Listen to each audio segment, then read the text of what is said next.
Hi everyone, it's Macbeth, and you've chosen Macbeth. At least I hope you have. It's so exciting. I thought that because we'd read Act One and I told you to plan it somewhere in your heads, that you'd be curious about how the rest of this book goes.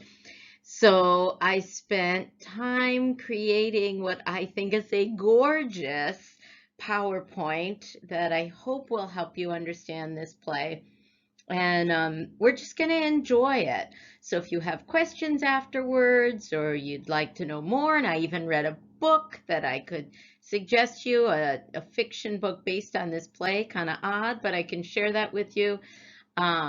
We'll do that. But anyway, I'm going to go through these slide by slide, and we're going to start with a review of Act One, just in case your memory's a little hazy. And I think the slides will help. So here we go. Wish me luck. All right, Act One. As you recall, we met these three witches. They were doing evil things somewhere. And then we switched to the battlefield. And we hear that Macbeth has really done swell things out on the battlefield. And we also hear that the current Thane of Cawdor has betrayed Scotland, because remember, Scotland's at war with Norway. And the king then says, okay, well, execute this former Thane of Cawdor, and with his title, greet Macbeth. Now we have Macbeth and Banquo riding, everybody do the coconuts, through the heath, and they come upon the witches. And these witches tell Macbeth that he is going to be Thane of Cawdor and king, and they tell Banquo, hey, you're not going to be king, but your sons will be kings. Ooh-wee-oo. Okay, moving on. Now we're at King Duncan's castle. We're celebrating the fact that we have prevailed in war, and we hear that the Thane of Cawdor has been executed. He was sorry for going against Scotland and lets us know how much King Duncan is such a great guy. Duncan then says, my older son, Malcolm, is going to be Prince of Cumberland, which would put him in line to be king. Macbeth, of course, says, what? To himself. I was going to be king, darn it. And move on. Then we switch to, in scene 5, we're at the Macbeth castle. Lady Macbeth, with a really nice manicure, I might add, is reading this letter from her husband. And it says, hey, I ran into these three witches and they told me I'm going to be king. And she says, oh my gosh, all right. I think we need to kill the current king, King Duncan, because that way my husband will be king that much faster. Yay! All right, everybody arrives for this evening. Things are going well. The air, as you will recall, smells wooingly. I want you to use that phrase next time you're outside. The air smells wooingly. All right, everybody's having a great time at the castle. The king has no idea that the husband and wife are thinking of murder. Lady Macbeth hatches the plan.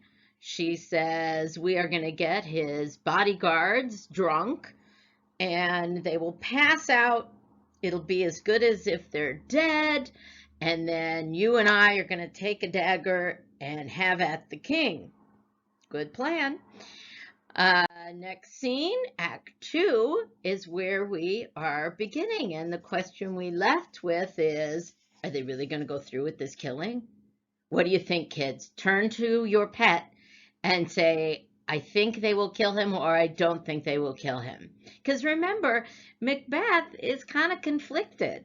I don't really want to kill this guy. I'm kind of basking in the glory of being Thane of Cawdor. He's patting me on the back. This is all good, but he's got this wife who is single-minded and adamant that the king be killed. So let's see what happens in Act 2, and then you can have further discussion with your pet.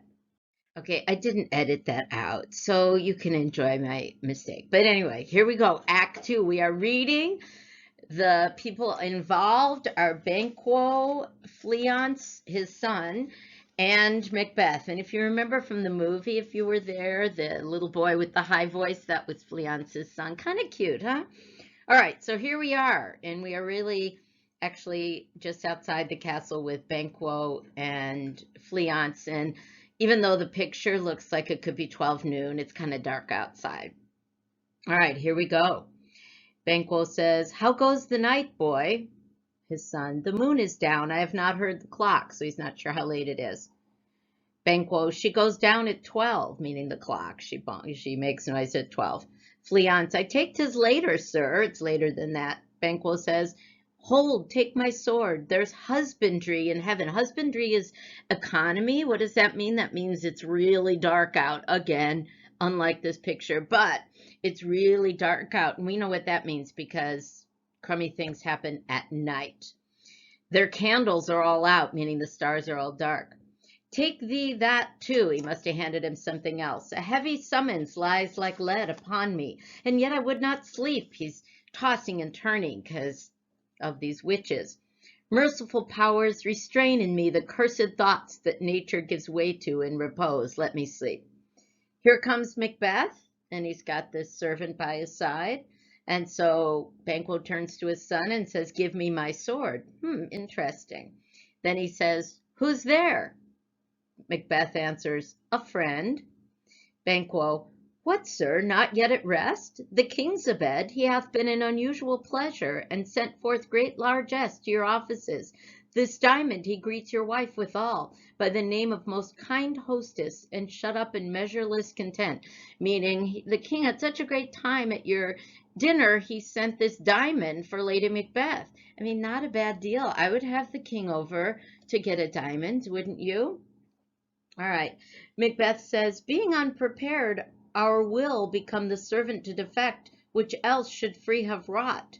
Banquo, "All's well. I dreamt last night of the three weird sisters. To you they have showed some truth, because he was named king of, or Thane of Cawdor." Macbeth, "I think not of them." Yeah, pshaw. That's all he's thinking of, right, kids? "Yet, when we can entreat an hour to serve, we would spend it in some words upon that business, if you would grant the time. When we've got some time, let's you and I gab about what those witches said." Banquo, "At your kindest leisure, sure, when we have time." Macbeth, "If you shall cleave to my consent, when 'tis, it shall make honor for you." Banquo, "So I lose none in seeking to augment it, but still keep my bosom franchised and allegiance clear, I shall be counselled." Macbeth, "Good repose the while." Banquo, "Thanks, sir, the like to you. So, yay, have a great day.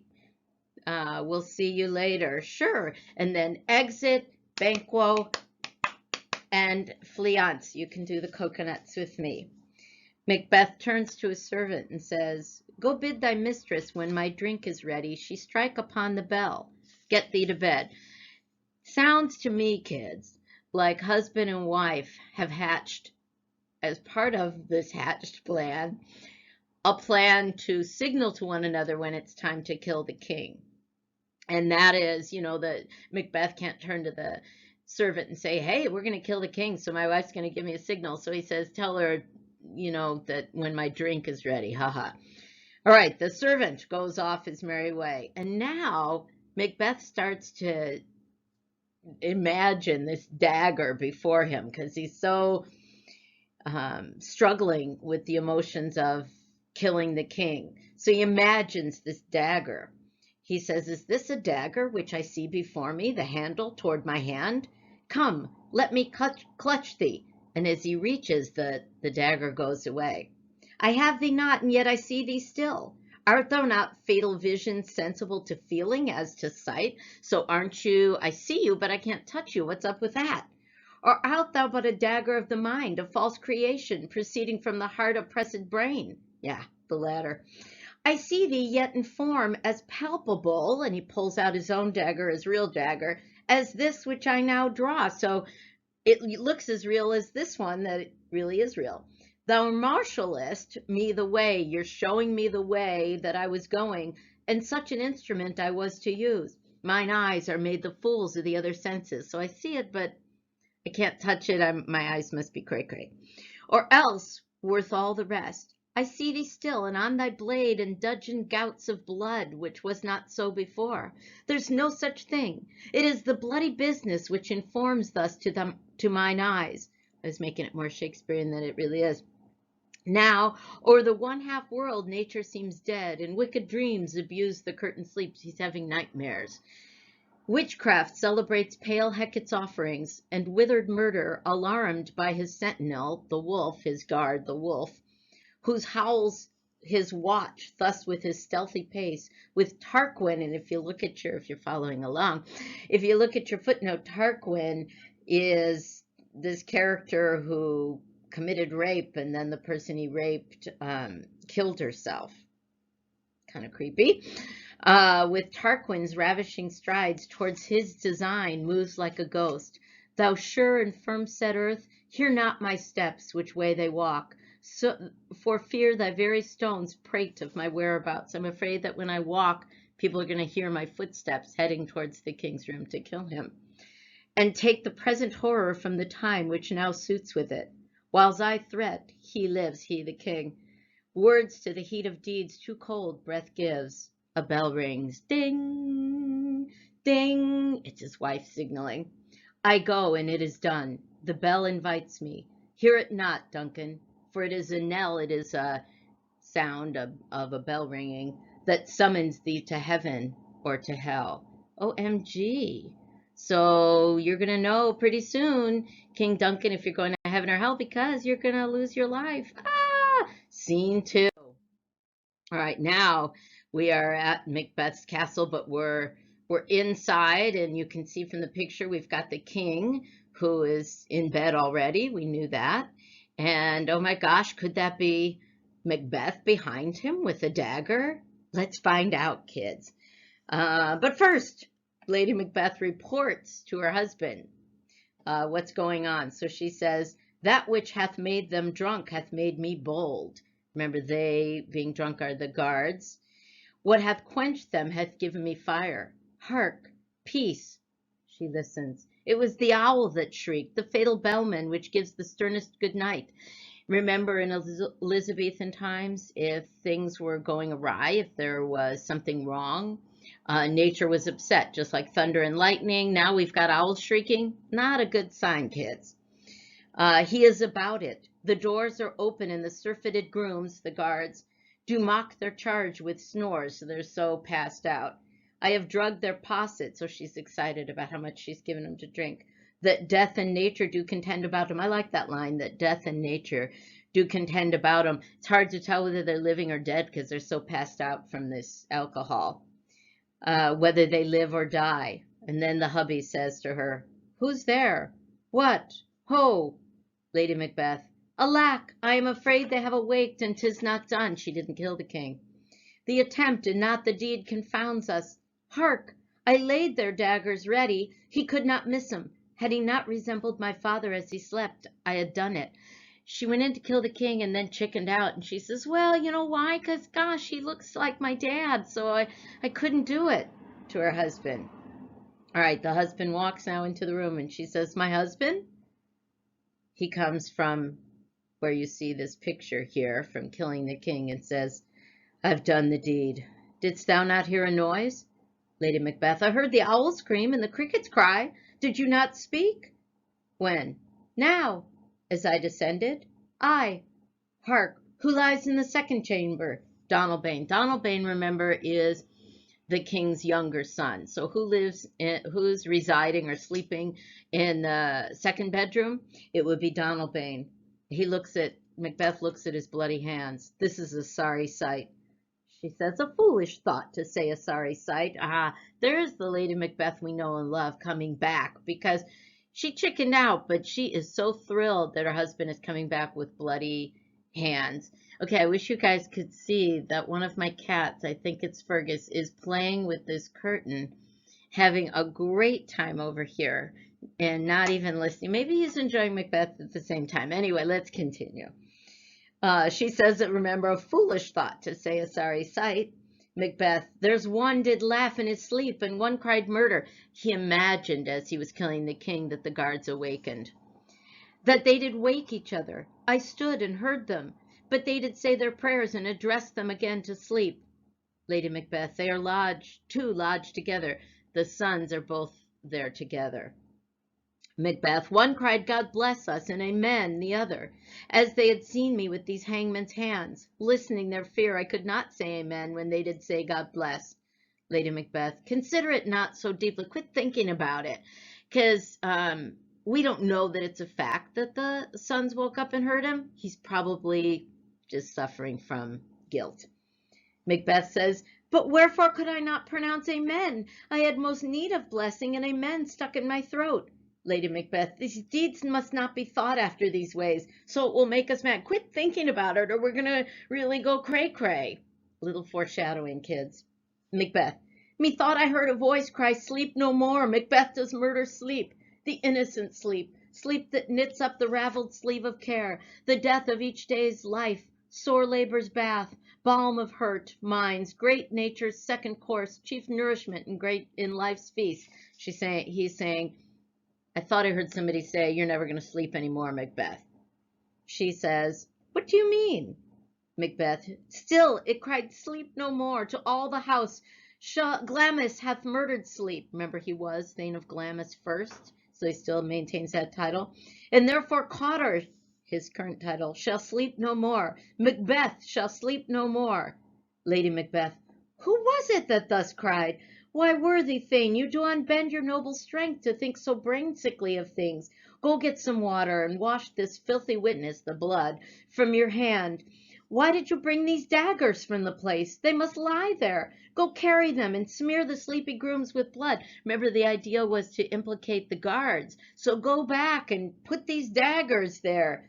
He says, I'll go no more. I am afraid to think what I have done. Look on it again, I dare not. She says, infirm of purpose. Oh, Lady Macbeth, give me the daggers. The sleeping and the dead are but his pictures. I don't know if you guys remember, but in my classroom, our classroom, on the bulletin board, there is a picture, and the words with it are the sleeping and the dead are but his pictures. And what she's saying is, you're afraid to look at a dead person, but it's just like looking at a sleeping one. Oh yeah, what about that blood? Oh well. 'Tis the eye of childhood that fears a painted devil. If he do bleed, I'll gild the faces of the grooms withal, for it must seem their guilt. Gild, G-I-L-D, was one of your vocabulary words, and usually it means to use like a gold leaf, a gold coloring on something, and here she's using it as a reference to the blood. If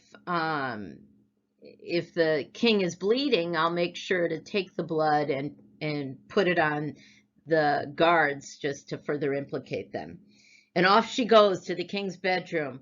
And then we hear knocking within. I hope you can hear that knocking. I think you can. Macbeth says, whence is that knocking? What is that knocking? How is it with me when every noise appalls me? What hands are here? Ha, they pluck out mine eyes. Will all great Neptune's ocean wash this blood clean from my hand? He's saying there's so much blood on my hands that even if I had an ocean, I don't think I could get the blood off of my fingers. No, this hand will rather the multitudinous seas incarnadine, making the green one red. If I dipped them in the ocean, they would turn the green water red. Lady Macbeth comes back from putting the daggers in the room. She says to her husband, my hands are of your color, but I shame to wear a heart so white. Oh, see, I'm not afraid, hubby. I have bloody hands too, but ha ha ha. There's more knocking. She says, I hear a knocking at the south entry. Retire we to our chamber. We got to get back to our bedroom. A little water clears us of this deed. How easy it is then. Notice the difference. He said, I could stick my hands in the ocean and they would turn the ocean red. There's so much blood. She says, oh, a little water clears us of this deed. How easy it is then. Your constancy hath left you unattended. More knocking. Hark, more knocking. Get on your nightgown, lest occasion call us and show us to be watchers. Be not lost so poorly in your thoughts. Hurry, we got to go to bed. Get out of here. We'll look guilty if we're up and about. Be not lost so poorly in your thoughts. I read that already. Macbeth says, to know my deed, 'twere best not know myself. So immediately this guilt claims him. He is, oh, I just hate what I've done. More knocking. He yells, wake Duncan with thy knocking. I would thou couldst. I wish I could. And off they go. End of scene 2. Okay, scene 3. Now, you'll notice I put a bit of comic relief because oftentimes in a tragedy, when we're all, picture yourself sitting in this audience, we have seen our beloved king or this character of the beloved king killed. And so we're all sad. And so we need a bit of comic relief, sort of like we all need during the coronavirus, huh? We need a little bit of comic relief. I highly suggest it. So it's happening in scene 3. Scene 3 begins, remember, we had all this knocking at the door. There's a drunken porter, or he's still suffering the effects of too much to drink last night because they were having a good old party to celebrate before things went awry. So the porter is a real character. He's a little bit dirty too because, Shakespeare did those things. So anyway, enter the scene. There's a porter. We still hear all this knocking. The porter says, "Here's a knocking indeed. If a man were porter of Hellgate, he should have old turning the key. Knock, knock, knock. Who's there in the name of Beelzebub?" If you know the Bible, you know that Beelzebub is Satan. So who in the heck, only he used a different word, is knocking at the door? It's funny. Feel free to laugh out loud. "Here's a farmer that hanged himself on the expectation of plenty." That's not very funny. "Come in time. Have napkins enow enough about you. Here you'll sweat for it. Knock, knock. Who's there in the other devil's name?" There is no other devil. That's funny, kids. "Faith, here's an equivocator that could swear in both the scales against either scale, who committed treason enough for God's sake, yet could not equivocate to heaven. Oh, come in, equivocator." More knocking. "Knock, knock, knock. Who's there? Faith, here's an English tailor come hither for stealing out of a French hose." You can read your footnotes and find out what all that means. "Come in, tailor. Here you may roast your goose." "Knock, knock, never at quiet. What are you? But this place is too cold for hell. I'll devil porter it no further. I had thought to let in some of all professions that go the primrose way to the everlasting bonfire. Anon, anon, I'm coming. He opens the gate. "I pray you, remember the porter." And here at the door are Macduff and Lennox. Lennox is sort of his sidekick. Macduff, just so you know, is this too good to be true guy. Banquo's a good guy, but Macduff, he's the Superman. He's the Superman of the story. So he's here because he was to pick up the king in the morning after this big party. So Macduff is at the door. He says to the porter, "Was it so late, friend, ere you went to bed, that you do lie so late? What are you doing sleeping so late in the morning?" "Faith, sir, we were carousing till the second cock. And drink, sir, is a great provoker of 3 things. If you have too much to drink, it leads to 3 things. Macduff, sillily, which isn't a word, says, "What 3 things does drink especially provoke?" "Marry, sir, nose painting. If you drink too much, your nose gets red." And that's true, kids, because the blood vessels are affected. So anyway, but "Marry, sir, nose painting, sleep, and urine." Uh-oh. "Lechery, sir." Uh-oh, here's the dirty part. You're going to have to figure it out on your own. I don't want to tell you about it. "Lechery, sir, it provokes and unprovokes. It provokes the desire, but it takes away the performance. Therefore, much drink may be said to be an equivocator with lechery. It makes him and it mars him. It sets him on and it takes him off. It persuades him and disheartens him, makes him stand to and not stand to." So dirty. "In conclusion, equivocates him in a sleep, and giving him the lie, leaves him." Macduff, "I believe drink gave thee the lie last night." The porter, "That it did, sir, in the very throat on me. But I required him for his lie, and I think requited. I knew required didn't make sense. I requited him for his lie, and I think being too strong for him, though he took up my legs sometime, yet I made a shift to cast him." Macduff, "Is thy master stirring? Is the king awake yet?" Macbeth comes onto the scene, freshly cleaned and in his nightgown. "Our knocking has awakened him. Here he comes." Lennox says, "Good morrow, noble sir. How are you feeling this morning?" Macbeth says, "Good morrow, both." Macduff, "Is the king stirring, worthy thane?" Macbeth, not yet. Macduff, he did command me to call timely on him. I've almost slipped the hour. I was almost a little bit late. Macbeth, I'll bring you to him. Macduff, why did this go dark all of a sudden? Oh, I don't know, maybe a cloud. All right. Bear with me, kids. Macduff, I know this is a joyful trouble to you, but yet 'tis one. Sorry to bother you to get the king, but I'm sure you're fine with it.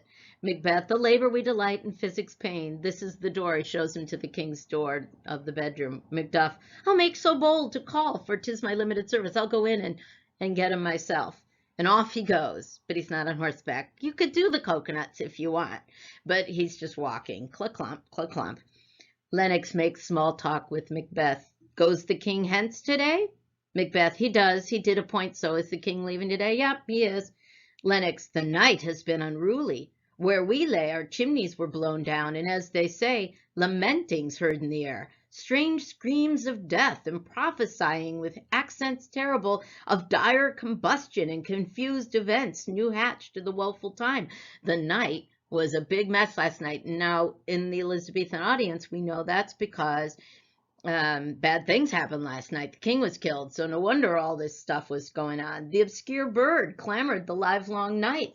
Some say the earth was feverous and did shake. Macbeth, in the understatement of the year, says, 'Twas a rough night. Lennox, my young remembrance cannot parallel a fellow too. Well, I've never seen anything like it before. Macduff comes back from the king's bedroom, having seen the king dead, and he yells, "Oh, horror, horror, horror! Tongue nor heart cannot conceive nor name thee. Something awful has happened." Macbeth and Lennox, what's the matter? Macduff, confusion now hath made his masterpiece. Most sacrilegious murder hath broke ope the Lord's anointed temple and stole hence the life of the building. The king is dead. They have a fancy way of saying it. Macbeth, what is it you say? The life? Lennox, mean you his majesty? Macduff, approach the chamber and destroy your sight with a new gorgon. Do not bid me speak. See, and then speak yourselves. So he's saying, go in, take a gander for yourself. Off go Macbeth and Lennox to look at this dead king. And Macduff yells to the entire castle, awake, awake, ring the alarum bell, murder and treason, Banquo and Donalbain, Malcolm, awake, shake off this downy sleep, death's counterfeit, and look on death itself. Up, up, and see the great doom's image. Malcolm, Banquo, as from your graves, rise up and walk like sprites, like ghosts, to countenance, to look at this horror. Ring the bell rings, ding, ding. Here comes Lady Macbeth, freshly cleaned in her nightgown. Lady Macbeth says, what's the business that such a hideous trumpet calls to parley the sleepers of the house? Speak, speak, what's going on? Macduff, oh, gentle lady, 'tis not for you to hear what I can speak. I want to protect you. Don't let your innocent ears hear what this awful news. The repetition in a woman's ear would murder as it fell. Banquo comes onto the scene. Oh, Banquo, Banquo, Macduff says, our royal master's murdered. Lady Macbeth, woe, alas, what, in our house? Banquo, true cruel anywhere. Dear Duff, I prithee, contradict thyself and say it is not true. Tell me you're making a big April Fool's Day joke here. Macbeth and Lennox come back with another guy, Ross, having seen the dead king.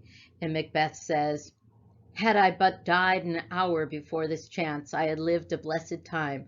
For from this instant there's nothing serious in mortality. All is but toys. Renown and grace is dead. The wine of life is drawn, and the mere lees is left this vault to brag of. So the wine is gone. It's just the dregs at the bottom that are left, meaning I'm just so overcome that our beloved king has died. He's not a bad actress. Has he done a commercial for UW Medicine? Probably not, but he's not a bad, I said actress, but not a bad actor.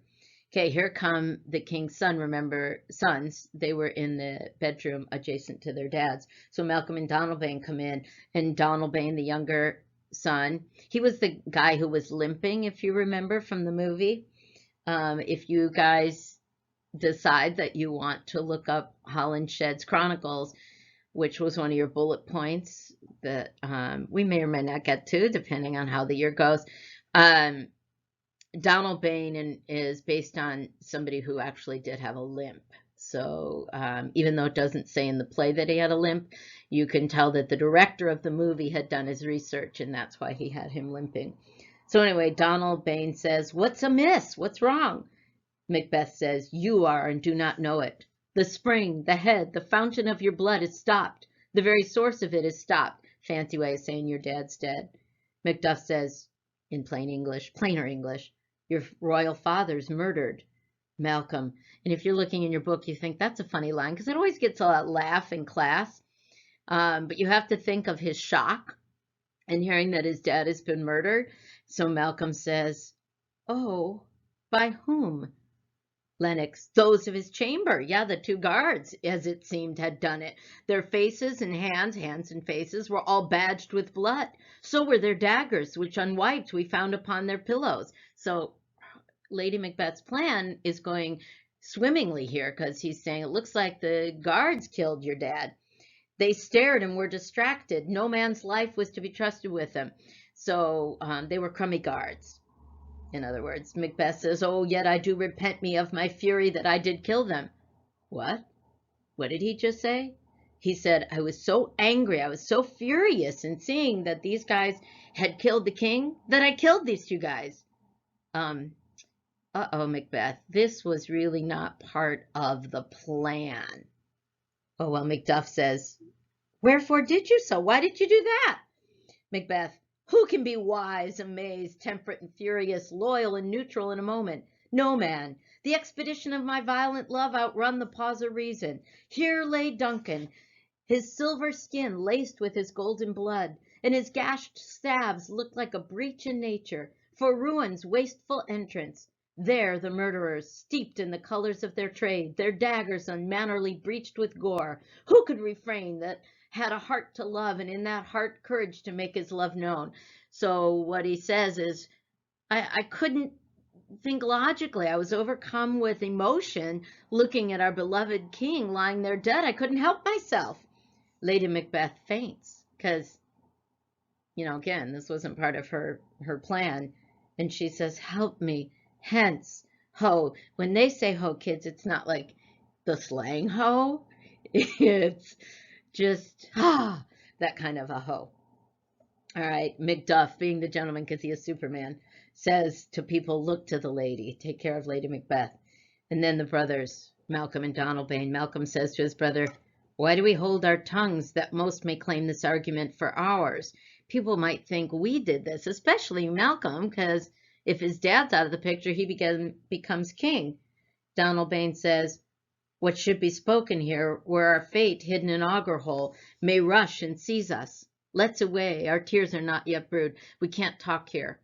And we got to get out of here because we know neither of us killed Dad.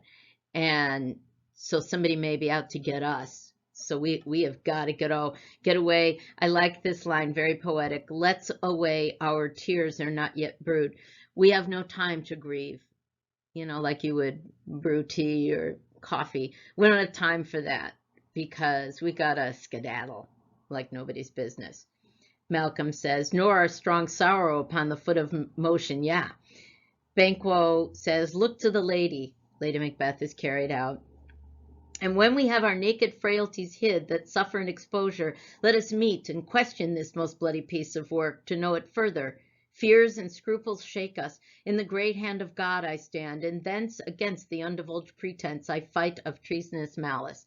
Macduff says, "And so do I." What he's saying is we got to figure out who killed somebody. Somebody was committing treason, right? Again, against the country, killing the king.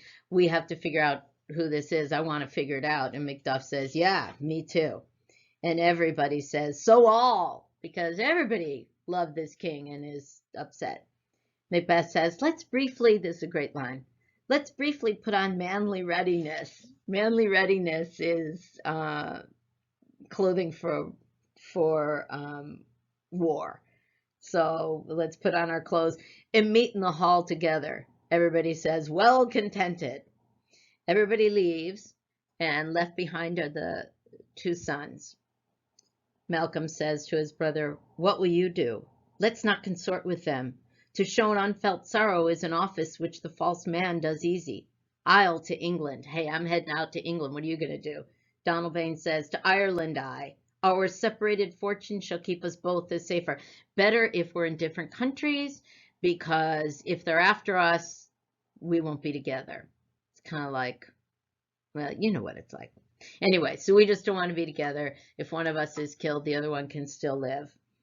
And then, interesting line, you remember from Act 1, how we had these lines about, for instance, when Duncan found out the Thane of Cawdor was betraying him, he said, wow, I couldn't tell by looking at the guy. Lady Macbeth says to her husband, hey, you got to look innocent, like an innocent flower, but be a serpent underneath. So here's this common theme. Donalbain says, where we are, there's daggers in men's smiles. Men can smile at us, but really what's going on? There are daggers behind those smiles. The near in blood, the nearer bloody. Malcolm, this murderous shaft that's shot hath not yet lighted. Somebody is not done killing yet. And our safest way is to avoid the aim. Therefore, to horse. Oh, good, we're going to do the horses. And this is one of my favorite lines, kids. And let us not be dainty of leave-taking. Next time you're late somewhere, you can say, hie thee hither, let us not be dainty of leave-taking. Means let's hurry. We can't take little steps. We got to take big, ginormous steps. Let us not be dainty of leave-taking, but shift away. There's warrant in that theft which steals itself when there's no mercy left. So off they go on their horses to England and Ireland. And now we're going to scene 4. All right, we have a little meeting. I know the castle looks a little bit more updated than it probably did then. It was hard to find on Google a picture of the outside of a castle, but you have to use your imagination. All right, so here we are, and we've got Ross. Remember, Ross came out of the, he was with Lennox and Macbeth after they saw the king had been killed. So he was there when Macbeth killed the guards. And here's Ross speaking to some old guy. He's probably 30. The old man, that was a joke, kids, you can laugh. The old man says, 70 I count out, excuse me, and 10 I can remember well, within the volume of which time I have seen hours dreadful and things strange. But this sore night hath trifled former knowings. So we've had some bad times, and I have, especially because I'm an old geezer. But boy, last night was like nobody's business. Ross says, ah, good father. It's not really his father. They just called him father because he's older. Ah, good father, thou seest the heavens as troubled with man's act threaten his bloody stage. By the clock 'tis day, and yet dark night strangles the traveling lamp. I like that line. Dark night strangles the traveling lamp. So, you know how here in the Northwest, sometimes it'll be midday, and you could say it's 8 p.m., and people would believe you because it's so foggy or cloudy outside. So it's a very dark day. Again, Elizabethan times. This is not good. Is it night's predominance or the day's shame that darkness does the face of earth and tomb when living light should kiss it? Should be light out, but it's not. The old man says, 'tis unnatural, even like the deed that's done. On Tuesday last, a falcon towering in her pride of place was by a mousing owl hawked at and killed. And Duncan's horses, Ross says, a thing most strange and certain, beauteous and swift, the minions of their race, turned wild in nature, broke their stalls, flung out, contending against obedience, as they would make war with mankind. Again, things are coming in nature. The old man, 'tis said they eat each other. Ross, they did so, to the amazement of mine eyes that looked upon it. Here comes the good Macduff, Superman. Macduff walks onto the scene. Ross says, how goes the world, sir, now? Macduff, why, see you not? Ross, is it known who did this more than bloody deed? Do they know who did it? Macduff, oh, those that Macbeth did slain, half slain, I used modern English, sorry. Ross says, alas, the day, what good could they pretend? How could they pretend? We knew these guys killed them. I mean, they're all badged with blood. Macduff, they were suborned, they were bribed, they were hired. Malcolm and Donalbain, the king's 2 sons, are stolen away and fled. They're not swed, which puts upon them suspicion of the deed. Well, that makes sense. He just said, the king's sons have taken off. So people are thinking, oh, they must have taken off because they killed him. Ross, against nature still. Yeah, that would be against nature to kill your dad. Thriftless ambition that will raven up thine own life's means. Yeah, he was going to be king. Then 'tis most like the sovereignty will fall upon Macbeth. Dun, dun, dun. What he just said is, oh, well, then I guess Macbeth will be king. Oh my gosh, kids, could those witches have been right? I just didn't see it coming. Macduff says, oh, he's already named and gone to Scone to be invested. He's gone to be crowned. Ross says, where's Duncan's body? Macduff, carried to Colmkill, the sacred storehouse of his predecessors, the guardian of their bones. He's gone to be buried, where they bury all these kings. Ross says, will you go to Scone? Are you heading off to see Macbeth crowned? Macduff, no, cousin, I'm going home. Okay, let's us, as the playgoers and play readers, know that Macduff is suspicious of Macbeth, because otherwise he would be supportive and go see him crowned. But no, he says, oh no, I'm not. I'm heading out to Fife. Ross says, well, I will thither. I'm going to go see it. Macduff, well, you see things well done there. Adieu, lest our old robes sit easier than our new. Our old robes are the robes that King Duncan wore. He's saying, I wonder if our old robes will be better than the new robes, meaning Macbeth's kingly robes. Ross says to the old geese, farewell, father. The old man says, God's benison go with you, and with those that would make good of bad and friends of foes. Good of bad and friends of foes. Another paradox. Okay, I'll be right back, kids. In Act 3, can you see it there? Act 3. And we are in a forest. Can I go ahead? Okay, scene 2. We have Lady Macbeth in the Macbeth bedroom, and she's talking to a servant. Wouldn't it be great to have servants, kids? We could just make them do whatever we wanted if we were royalty. I would probably just get big and fat, though. But anyway. All right, so Lady Macbeth talking to this servant. Lady Macbeth says, is Banquo gone from court? Did he leave? The servant, aye, madame, but returns again tonight. Lady Macbeth, say to the king I would attend his leisure for a few words. The servant, I will, and off he goes. So she says, hey, tell my husband I want to talk to him. And she says out loud to us, naught's had, all's spent, where our desire is got without content. 'Tis safer to be that which we destroy than by destruction dwell in doubtful joy. The husband comes in and interrupts her soliloquy. How now, my lord, how are you? Why do you keep alone? Of sorriest fancies your companion's making, you're ignoring us. She's kind of needy, not really. Using those thoughts which should indeed have died with them than they think on. Things without all remedy should be without regard. What's done is done. You guys may have heard that. People say that. I use that line. What's done is done. And this is an origin. She's saying, hey, honey, you're having all these nightmares, and you got to forget it. You got to let it go. What's done is done. He responds, we have scorched the snake, not killed it. We've only just begun, he says, because she's thinking it's all over. She'll close and be herself, whilst our poor Malice remains in danger of her former tooth. There's still danger out there. But let the frame of things disjoint, both the worlds suffer, ere we will eat our meals in fear and sleep in the affliction of these terrible dreams that shake us nightly.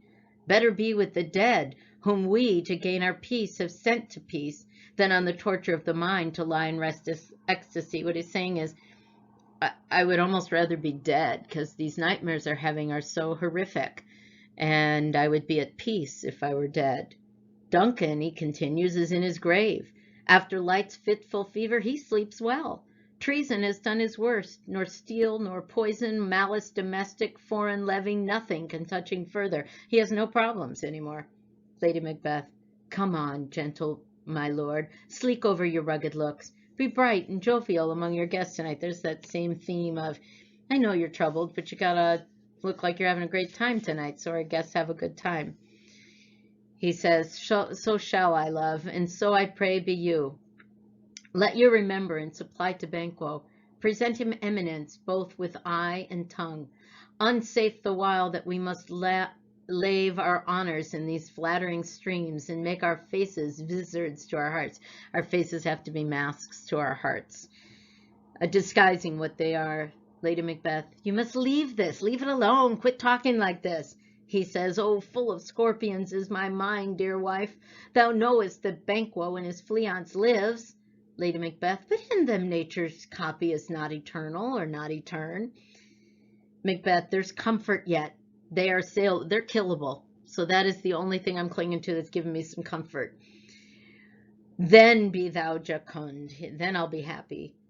Ere the bat hath flown his cloistered flight, ere to black Hecate, remember Hecate is like the queen bee of the witches, Hecate summons the shard-born beetle with his drowsy hums, hath rung night's yawning peal, there shall be done a deed of dreadful note. So before the night's over, he's telling his wife there's going to be something dreadful happening. She's now not real thrilled with this. She says, what's to be done? He says, be innocent of the knowledge, dearest Chuck. Chuck is not her name. It's like Honey Pie or Sweetie or Snookums or something like that. So when she asks, what are you going to do? He says, be innocent of the knowledge. I don't want to tell you. Till thou applaud the deed, you're just going to say, hey, great job, Macbeth. Come, sealing night, scarf up the tender eye of pitiful day, and with thy bloody and invisible hand cancel and tear to pieces that great bond which keeps me pale. Light thickens, I want the night to be dark, and the crow makes wing to the rooky wood. Good things of day begin to droop and drowse, while night's black agents do to their praise do rouse.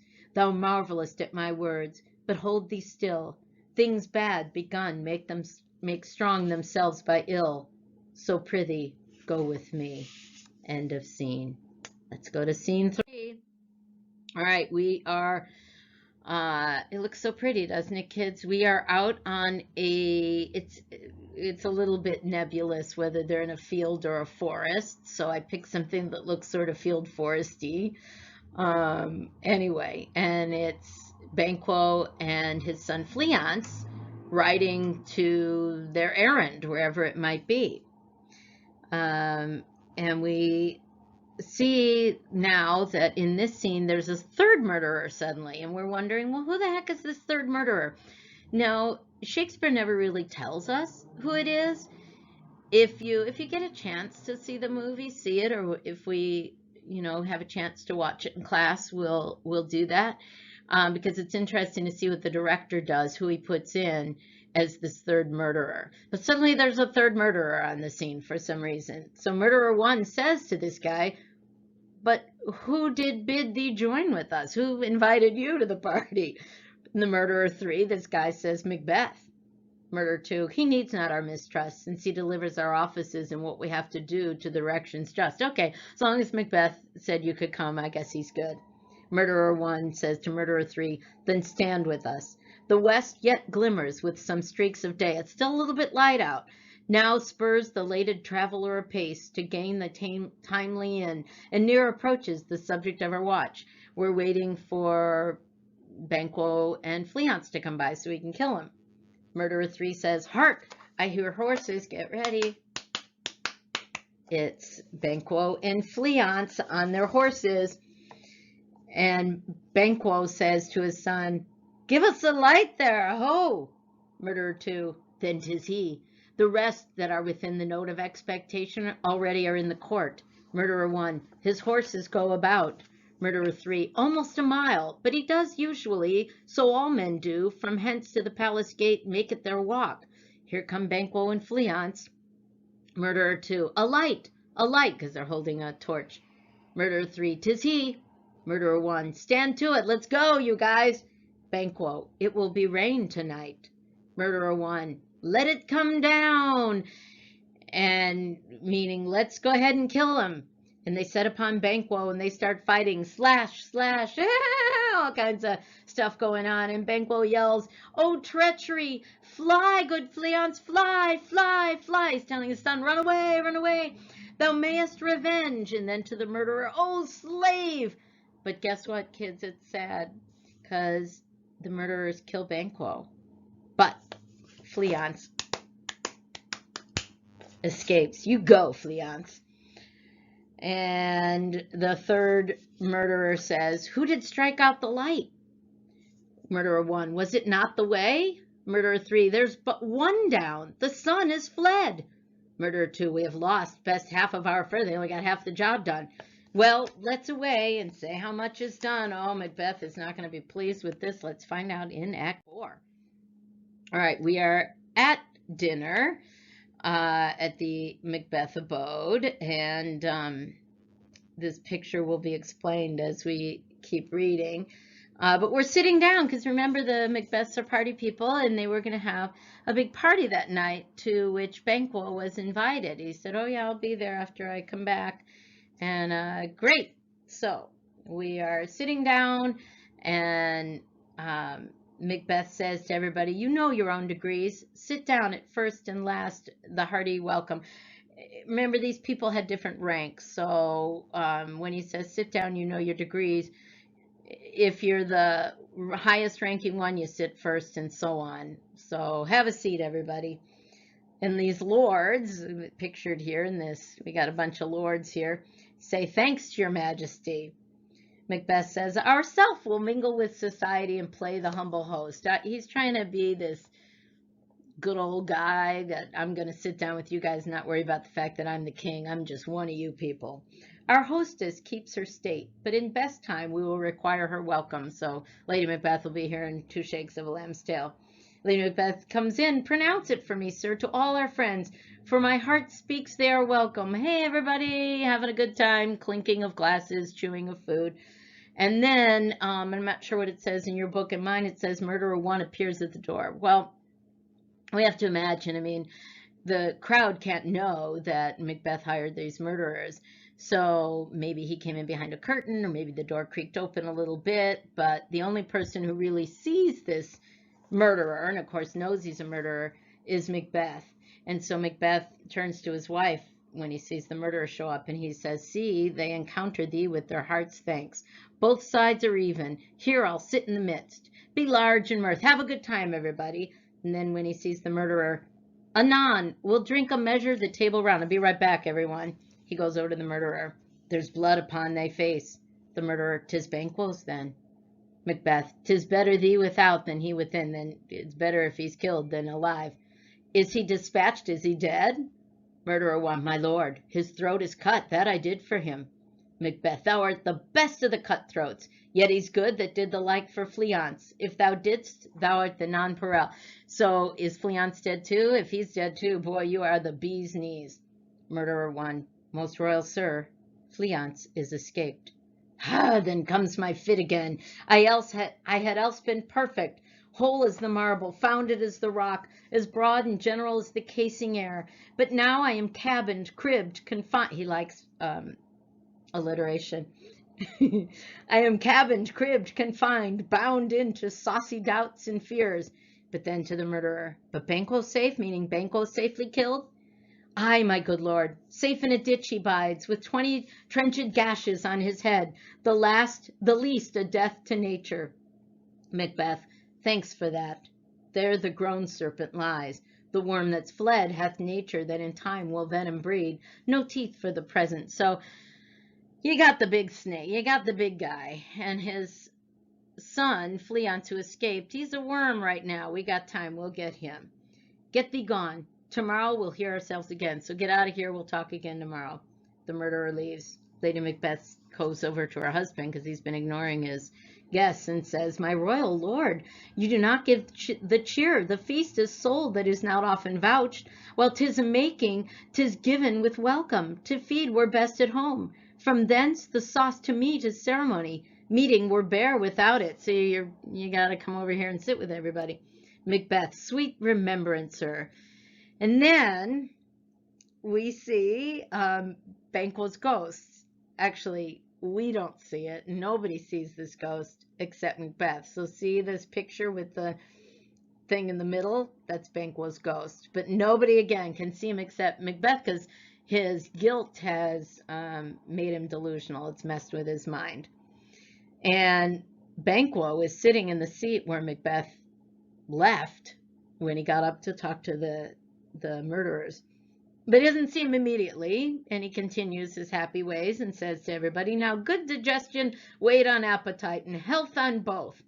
And Lennox says to Macbeth, may it please your highness sit, have a seat here. Macbeth, here had we now our country's honor roofed were the graced person of our Banquo present, whom may I rather challenge for unkindness than pity for mischance. So, too bad Banquo's not here to join us. Ross says, his absence, sir, lays blame upon his promise. He said he'd be here. Please it your highness to grace us with your royal company. Will you have a seat with us?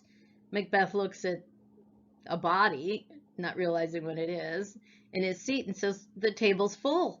Lennox is confused because he doesn't see anybody sitting in Macbeth's chair and says, well, here's a place reserved, sir. Macbeth, where? Well, here, my good lord. And then Macbeth sees that it's Banquo, and he starts to freak out a little bit. And Lennox says, what is it that moves your highness? What's wrong? Macbeth, which of you have done this? The lords, what, my good lord? Macbeth says to this ghost, thou canst not say I did it. Never shake thy gory locks at me, because you can see a little bit of blood on this one's head. He's saying, don't shake your bloody hair or head at me. Ross says, gentlemen, rise. His highness is not well. Lady Macbeth, oh my gosh, she's got a cover for her husband, so it's almost amusing. She says, sit, worthy friends. My lord is often thus, and hath been from his youth. He has always been this way.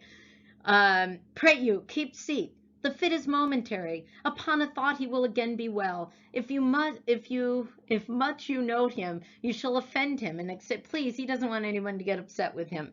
Feed and regard him not. So everybody sit, just eat. Don't worry about this guy. And then to her husband, are you a man? Like, are you crazy? He says, I, and a bold one that dare look on that which might appall the devil. Lady Macbeth, oh, proper stuff. This is the very painting of your fear. This is the air-drawn dagger which you said led you to Duncan, remember? How he imagined the Duncan, I said the Duncan, the dagger. He said, is this a dagger I see before me? She's saying, it's just like that dagger. You're imagining this guy.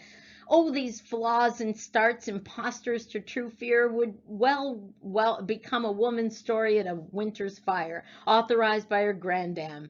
Shame itself. Why do you make such faces? When all's done, you look upon a stool, or but on a stool. And he says, prithee, see there. Behold, look, lo, how say you? Why, what care I? And to the ghost, if thou canst nod, speak too. If charnel houses, and you can see that that's a burial place in your footnote, and our graves must send those we bury back, our monuments shall be the maws of kites. So it's odd that he could come back from the dead. And then, magically, the ghost vanishes. And the wife turns to her husband. What, quite unmanned in folly? He says, if I stand here, I saw him. Lady Macbeth, fie, for shame. He says, blood hath been shed ere now in the olden time, ere human statue purged the gentle wheel. Aye, and since too murders have been performed too terrible for the ear. The times have been that when the brains were out, the man would die, and there an end. But now they rise again with 20 mortal murders on their crowns and push us from our stools. This is more strange than such a murder is. Used to be when you killed somebody that somebody stayed dead, but now they come back and they take our seats. Oh, my worthy lord, your noble friends do lack you. I do forget. Do not muse at me, my most worthy friends. I have a strange infirmity which is nothing to those that know me. Come, love and health to all, then I'll sit down. Give me some wine, fill full. I drink to the general joy of the whole table, and to our dear friend Banquo, whom we miss. Would he were here. I wish he were here. So he's acting like, okay, good, that was a momentary fit. I'm going to be fine now. Yay, let's go back to drinking and eating. And then, of course, guess what? Back comes the ghost. And he doesn't see him immediately, so he's carrying on his facade. To all in him we thirst, and all to all. So yay, here's to Banquo, everybody. Everybody says our duties and the pledge. And now he sees the ghost again. Avaunt, and quit thy sight. Let the earth hide thee. Thy bones are marrowless, thy blood is cold. Thou hast no speculation in those eyes which thou dost glare with. So you can't see, and he's going crazy again. Lady Macbeth again rushing into cover for her husband. Think of this, good peers, but as a thing of custom. 'Tis no other, only it spoils the pleasure of the time. Macbeth says still to this ghost nobody else can see. What man dare I dare? Approach thou like the rugged Russian bear, the armed rhinoceros, or the Hyrcan tiger. Take any shape but that, and my firm nerves shall never tremble. Or be alive again, and dare me to the desert with thy sword.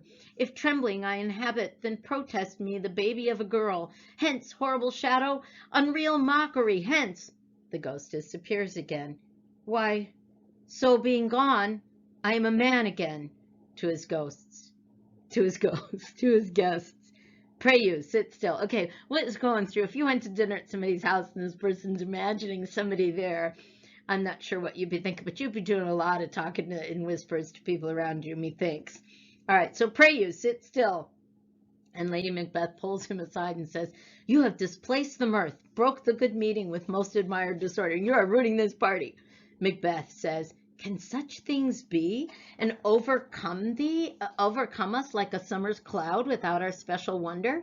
You make me strange even to the disposition that I owe, when now I think you can behold such sights and keep the natural ruby of your cheeks, when mine is blanched with fear. How can you look at this ghost, because he doesn't realize not anyone else can see the ghost, how can you look at this ghost and maintain the color in your cheeks? My face is turned white. Ross says, what sights, my lord? Woo! Lady Macbeth, I pray you, speak not. He grows worse and worse. Question enrages him. At once, good night. Stand not upon the order of your going, but go at once. Just get out of here. I don't care what order you're going. Just get. Lennox, good night. In better health, attend his majesty. Lady Macbeth, a kind good night to all.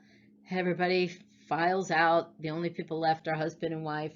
Macbeth says to her, it will have blood. They say blood will have blood.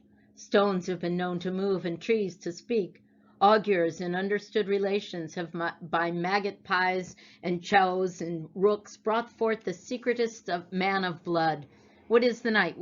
Oh, it's been awful. What time is it? And I like her response. It's very poetic. She says, almost at odds with morning, which is which. So it's so late in the evening. I mean, you know how if you stay up past midnight, it's still night, but it's really morning, if you think about the AM hours. So that's what she's saying in a much prettier way, although almost at odds with morning, which is which.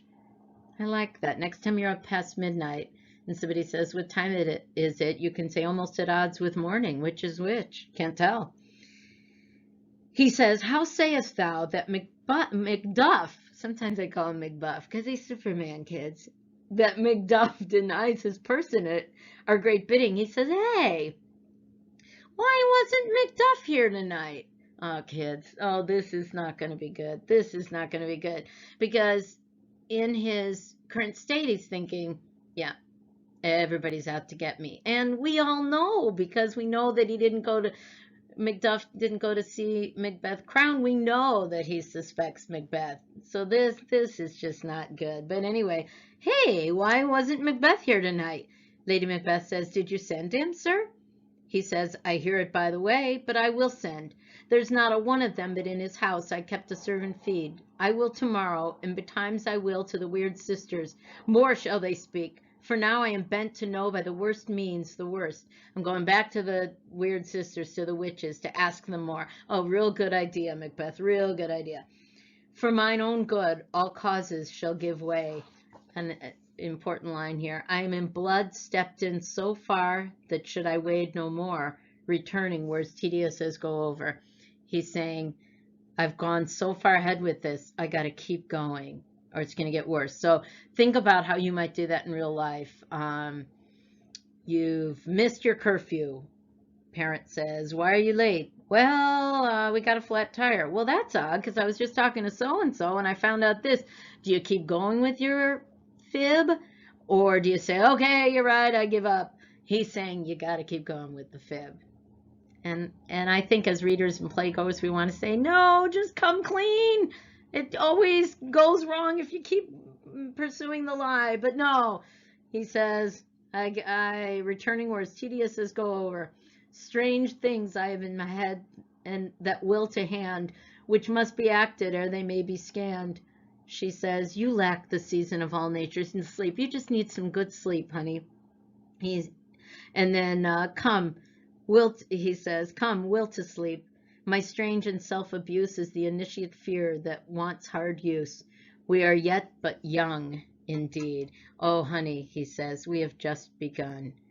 Oh, this is where you want to jump in and say, stop, and shake Macbeth. But we can't. We can't. All right, we get this little bonus scene of the witches in scene 5. The witches are back, and they're talking to Hecate. So the main idea of scene 5 is to let us know that Hecate is PO'd. She is PO'd. Why? Because these witches took it upon themselves to deal with Macbeth. And she's the queen bee. She should be the one making all these plans. So she's kind of power hungry.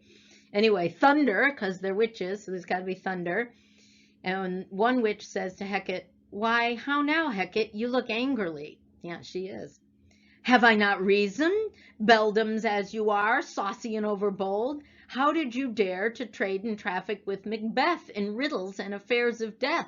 And I, the mistress of your charms, the close contriver of all harms, was never called to bear my part or show the glory of our art.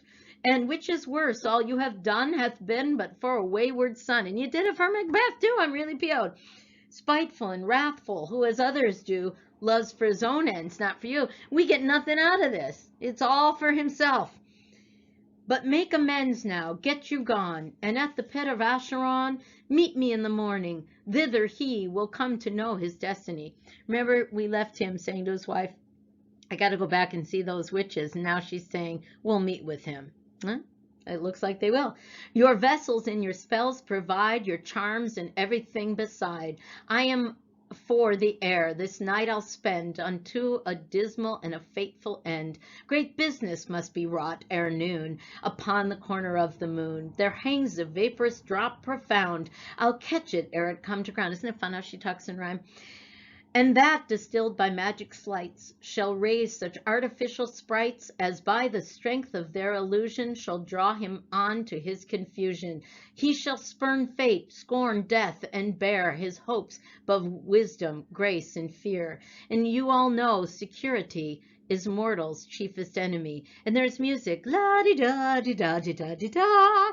Hark! I am called. My little spirit sea sits in a foggy cloud and stays for me. And then there's this song that evidently everybody in Shakespeare's time knew called Come Away, Come Away. So come away, come away. We don't know what it is. And Hecate leaves. Which one says, come, let's make haste. She'll soon be back again. Let's get the heck out of here. And now we are at scene 6. And in scene 6, we have Lennox and a lord. And so these are, you can imagine Lennox and a lord near the palace. Just kind of, really the scene is here to let the playgoer, the reader, know what's going on in people's minds, especially, my God, after that dinner. Anyway, so Lennox and another lord, another guy. Lennox says, my former speeches have but hit your thoughts, which can interpret further. Only I say, things have been strangely born. The gracious Duncan was pitied of Macbeth. Marry, he was dead, and the right valiant Banquo walked too late, whom you may say, if it please you, Fleance killed, for Fleance fled. Men must not walk too late. Who cannot want the thought how monstrous it was for Malcolm and for Donalbain to kill their gracious father? Damned fact, how it did grieve Macbeth. Did he not straight in pious rage the two delinquents tear that were the slaves and drinks and thralls of sleep? Was not that nobly done? Let's translate what he's saying so far. He's saying, in kind of a facetious tone, or letting us in the audience know that I don't trust that Macbeth did anything right. He's saying, oh, the gracious Duncan Macbeth was so upset at his demise, And then wasn't it odd that people said, oh, his sons must have done it. And then, gosh, I guess then we could say Fleance killed Banquo because he fled too. And let's see. And then he talks about how Macbeth killed the two guards. Didn't he do it nobly? Aye, and wisely too, for 'twould have angered my heart alive to hear the men deny it. So that I say he has borne all things well. And I do think that had he Duncan's sons under his key, as and please heaven he shall not, they should find what twere to kill a father. So should Fleance.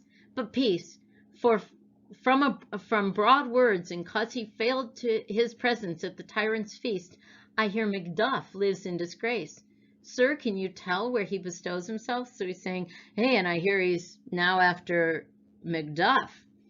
The Lord says, not the Lord, capital, but this guy, a lord, says, the son of Duncan, from whom this tyrant holds the due of birth, lives in the English court, and is received of the most pious Edward with such grace that the malevolence of fortune nothing takes from his high respect. So where did those two kids go? Remember, Malcolm went to England and Donalbain went to Ireland. So he's saying that when Malcolm got to England, he got together with the King of England, who is saying, yeah, okay, I'm on your side. You're right. This Macbeth guy is trouble. So thither Macduff is gone. So that's where Macduff went. He went to meet up with Malcolm and the King of England. He has gone to pray the Holy King upon his aid, to wake Northumberland and warlike Seward, that by the help of these, with him above, with God's help too, to ratify the work, we may again give to our tables meat, sleep to our nights, free from our feasts and banquets, bloody knives, do faithful homage and receive free honors, all which we pine for now. And this report hath so exasperate the king that he prepares for some attempt of war. He's saying, I heard that Macbeth found out that Malcolm is consorting with the King of England, and this so upset Macbeth that he is planning a war against England. Lennox says, sent he to Macduff? The Lord, he did. And with an absolute sir not I, the cloudy messenger turns me his back, and hums as who should say, you'll rue this time that clogs me with this answer. Lennox says, and that well might advise him to a caution, to hold what distance his wisdom can provide. Some holy angel fly to the court of England and unfold his message ere he come, that a swift blessing may soon return to this our suffering country under a hand accursed. The Lord says, I'll send my prayers with him. So go off to England, let them know what Macbeth is thinking, and making the point that our land, Scotland, is a mess. It is getting sick, which is why one of those bullet points that was on the initial handout talked about the health of Scotland. All right, and now we are on Act 4. This is a fun picture, isn't it? Creepy and fun. We are at the witch's lair, so remember that Macbeth had planned to go visit the witches, and Hecate said we're going to meet with them. So I don't know which one of these is Hecate, but we've got Hecate and the witches gathering in this space of some sort, and this is a creepy one. You know, when I was growing up and I would see cartoons with witches and they were stirring a cauldron, they would often say these lines from Macbeth, which of course as a child I did not know were from Macbeth. But it's kind of fun to find them out. It's so witchy. All right, Act 4. They're stirring this cauldron. Thrice the brinded cat hath mewed, thrice and once the hedge pig whined. Harpier cries, 'tis time, 'tis time. Round about the cauldron go, in the poisoned entrails throw. Toad that under cold stone days and nights has 31, sweltered venom sleeping got, boil thou first in the charmed pot. Oh, this sounds so delicious. Maybe while you're homebound, you could you could gather these ingredients on Amazon and make this brew. Could be fun. Anyway, and then they all say, Double, double, toil and trouble, fire burn and cauldron bubble. Fillet of a fenny snake, in the cauldron boil and bake. Eye of newt and toe of frog, wool of bat and tongue of dog. Adder's fork and blindworm's sting, lizard's leg and owlet's wing. For a charm of powerful trouble, like a hell broth boil and bubble. Double, double, toil and trouble, fire burn and cauldron bubble. Scale of dragon, tooth of wolf, mummy, witch's mummy, maw and gulf. Of the raving salt sea shark, root of hemlock digged in the dark. Liver of blaspheming Jew, gall of goat and slips of ewe. Silvered in the moon's eclipse, nose of Turk and Tartar's lips. Finger of birth strangled babe, ditch delivered by a drabe. Make the gruel thick and slab by a drab. Make the gruel thick and slab. And thereto a tiger's chaudron for the ingredients of our cauldron. Double, double, toil and trouble, fire burn and cauldron bubble. Cool it with a baboon's blood, then the charm is firm and good. All right, Hecate comes in. Oh, well done, I commend your pains, and every one shall share in the gains. And now about the cauldron sing like elves and fairies in a ring, and chanting all that you put in. And then they have another tune, black spirits, black spirits, which too says, by the pricking of my thumbs, something wicked this way comes. Open locks, whoever knocks, and here he is, Macbeth. You can see him in this picture. Macbeth says, how now, you secret black and midnight hags? What is it you do? They say, a deed without a name. I conjure you by that which you profess. However you come to know it, answer me. Though you untie the winds and let them fight against the churches, though the yeasty weaves confound and swallow navigation up, though bladed corn be lodged and trees blown down, though castles topple on their warders' heads, though palaces and pyramids do slope their heads to their foundations, though the treasure of nature's germans tumble altogether, even till destruction sicken, answer me to what I ask you. Which one? Speak. Demand. We'll answer. Say if thou'dst rather hear it from our mouths or from our masters. Call him. Let me see him. So in other words, yeah, from your masters. Woo! The which one says, pour in sow's blood that hath eaten her nine pharaoh. It's kind of creepy. You can read your footnote. Grease that's sweetened from the murderer's gibbet, throw into the flame. And they all say, come high or low, thyself in office deftly show. And we have these apparitions. Important to remember these apparitions and what they say. The first apparition is head dressed in battle gear.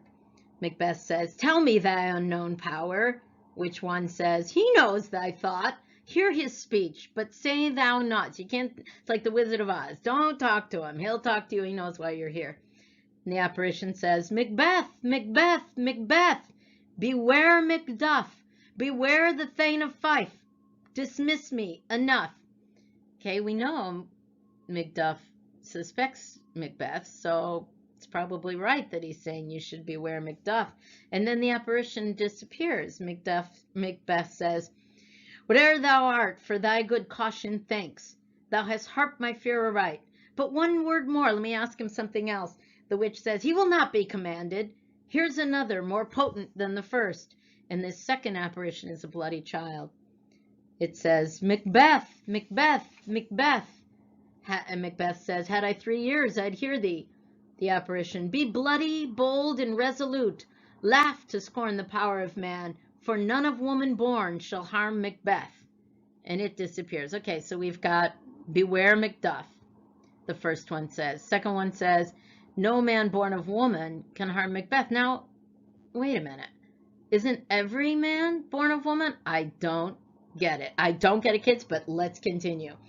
Macbeth says, then live, Macduff. What need I fear of thee? I don't need to fear Macduff then, because he was born of a woman. But yet I'll make assurance double sure, and take a bond of fate. Thou shalt not live, that I may tell pale-hearted fear it lies and sleep in spite of thunder. But just to be safe, so I don't need to fear Macduff, but just to be on the safe side, I'll kill him anyway. Yeah, I think that's wise. All right, there's thunder and a third apparition. And this is a child with a crown on its head carrying a tree branch or a tree. And Macbeth says, "What is this that rises like the issue of a king, like the son of a king, and wears upon his baby brow the rounded top of sovereignty, and wears this crown on his head?" And everybody says, "Listen, but speak not to it." The apparition, the kid with the tree, says, "Be lion mettled, proud, and take no care who chafes, who frets, or where conspirers are. Macbeth shall never vanquished be until great Birnam Wood to high Dunsinane Hill shall come against him." And he disappears. Okay, so what did he say? He said, "You won't be vanquished. You won't die, Macbeth, until the forest, Great Birnam Wood, comes to your castle, which is Dunsinane Hill." And we, as well as Macbeth, are thinking, wait a minute, how could the wood or the forest move to his castle? That doesn't make sense. So Macbeth says, well, that will never be. Who can impress the forest, bid the tree unfix its earthbound root? Sweet Bodeman, this is all good news. Sweet Bodeman's good. Rebellion's dead. Rise never till the wood of Birnam rise. And our high-placed Macbeth shall live the lease of nature, pay his breath to time and mortal customs. So I guess I'm going to live my regular old life. Yet my heart throbs to know one thing. I got to know one thing more. Tell me, if your art can tell so much, shall Banquo's issue ever reign in this kingdom? Are Banquo's kids, he's really obsessed about this, are Banquo's kids ever going to reign in this kingdom? And the witches say, seek to know no more. Macbeth, I will be satisfied. Deny me this, and an eternal curse fall on you. Let me know. And the cauldron disappears. Why sinks that cauldron? And what noise is this? And it's these oboe players. I can't do oboe. Witches, show, show, show. Show his eyes and grieve his heart. Come like shadows, so depart. And we see this image of these kings, 8 kings. And Macbeth sees them. Thou art too like the spirit of Banquo. They look like Banquo's kids. Down, thy crown does sear mine eyeball. He doesn't want to look at these kids with crowns on their heads because it's painful. And thy hair, thou other gold-bound brow, is like the first. A third is like the former. He turns to the witches. Filthy hags, why do you show me this? A fourth? Start eyes. What, will the line stretch out to the crack of doom? Another yet? A 7th? I'll see no more. And yet the 8th appears, who bears a glass which shows me many more. Glass meaning a mirror. So the line just extends, extends, extends. That twofold balls and treble scepters carry. Horrible sight. Now I see 'tis true, for the blood-boltered Banquo smiles upon me and points at them for his. They're all his kids. And the apparitions vanish. He says, what, is this so? Which one? Aye, sir, all this is so. But why stands Macbeth thus amazedly? Come, sisters, cheer we up his sprites, and show the best of our delights. Aren't they thoughtful, the witches? They say, oh, let's put him in a bad mood. Let's cheer him up. I'll charm the air to give a sound, while you perform your antic round. Thus this great king may kindly say, our duties did his welcome pay. And they do a little dance. Do you think it was a tap dance or something? They do a little dance and song and dance, and then they vanish. Macbeth says, where are they? Where'd they go? Gone? Let this pernicious hour stand I accursed in the calendar. Come in without there, because somebody's outside the door to the lair. And it's Lennox. Lennox says, what's your grace's will? So we can tell now. Lennox accompanied Macbeth to the witch's lair, but he waited outside. So he says, hey, Lennox, come here. Lennox says, yeah, what do you want? Macbeth says, saw you the wayward... Did you see these weird sisters? Lennox, no, my lord. Come they not by you? No, indeed, my lord. Infected be the air upon whereon they ride, and damned all those that trust them. I did hear the galloping of horse. Who was it that came by? Lennox says, 'tis 2 or 3, my lord, that bring you word Macduff is fled to England. Fled to England? Aye, my good lord. He says to himself, time thou anticipatest my dread exploits. The flighty purpose never is overtook, unless the deed go with it.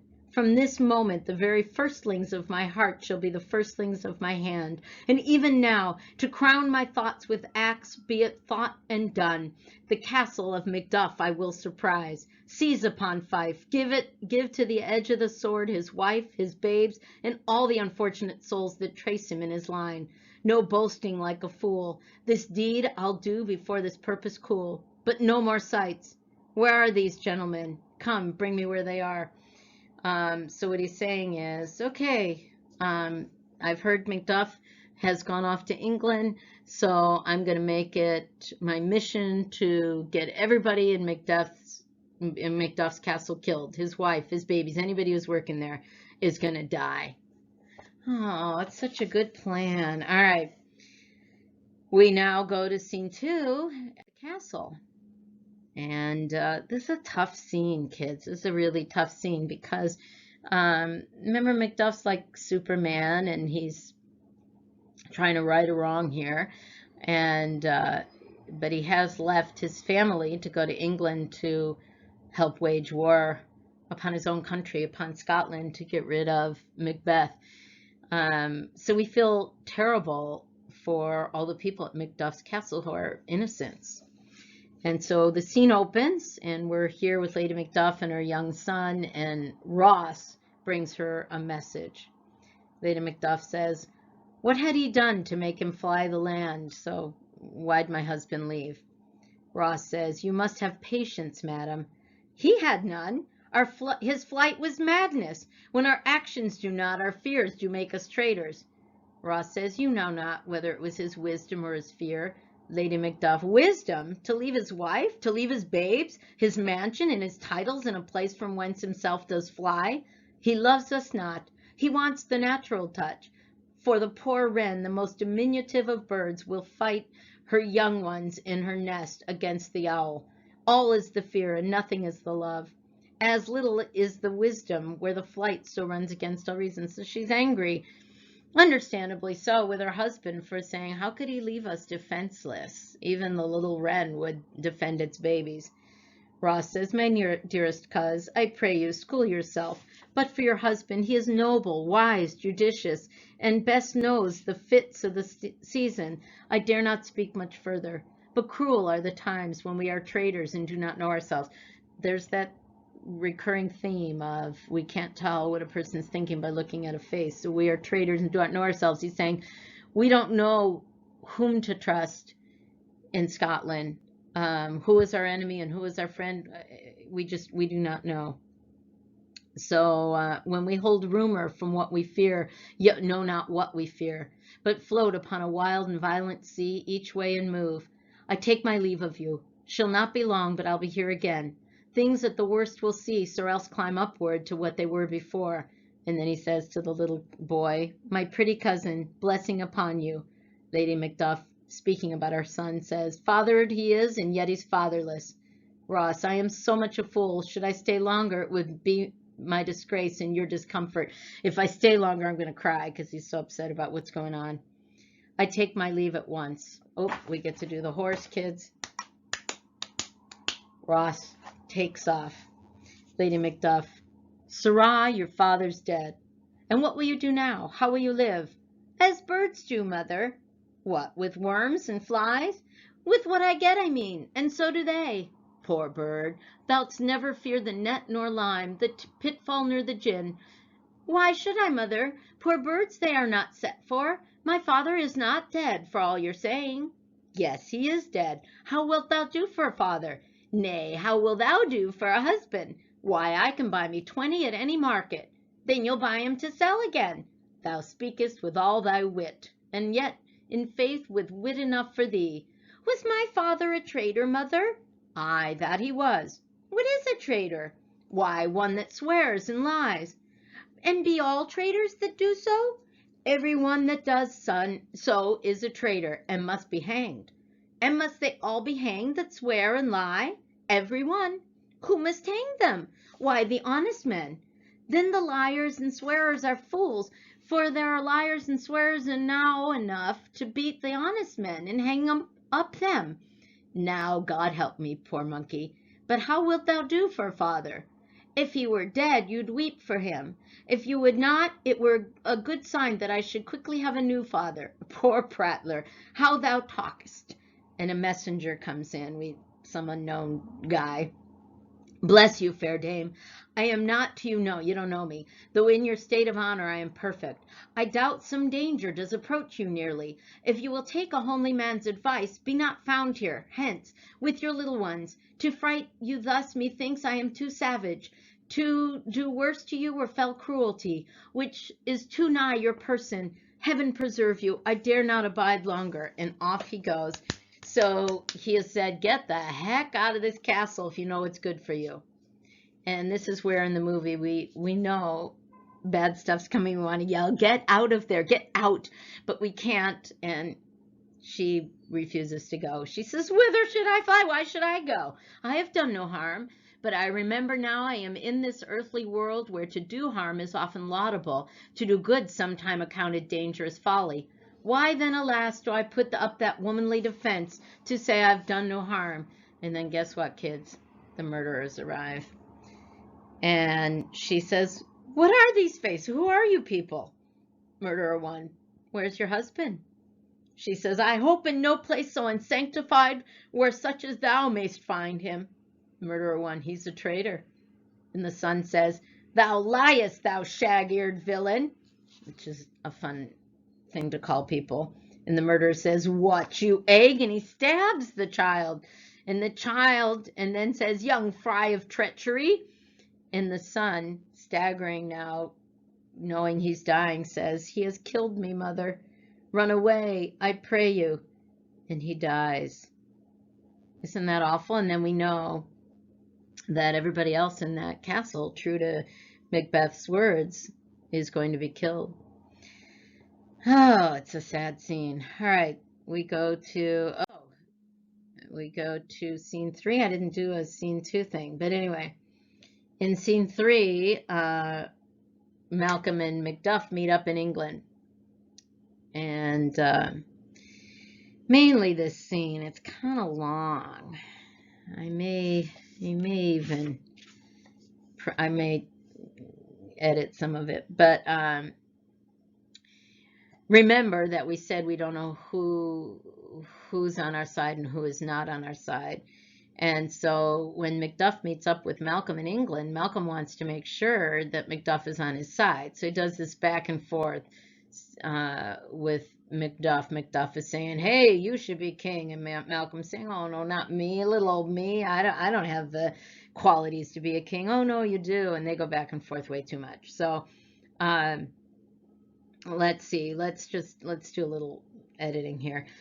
So they're talking. Malcolm says to Macduff, let us seek some desolate shade, and there weep our sad bosoms empty. So let's cry for our country, for Scotland. Macduff, let us rather hold fast the mortal sword, and like good men bestride our downfall and birthdom. Each new morn, new widows howl. This is sad. New widows howl because their husbands have been killed. New orphans cry because their dads have been killed. New sorrows strike heaven on the face that it resounds as if felt with Scotland and yelled out like syllable of dollar. Okay, Malcolm says, this tyrant whose sole name blisters our tongues. The tyrant, of course, is Macbeth. And anyway, they go back and forth.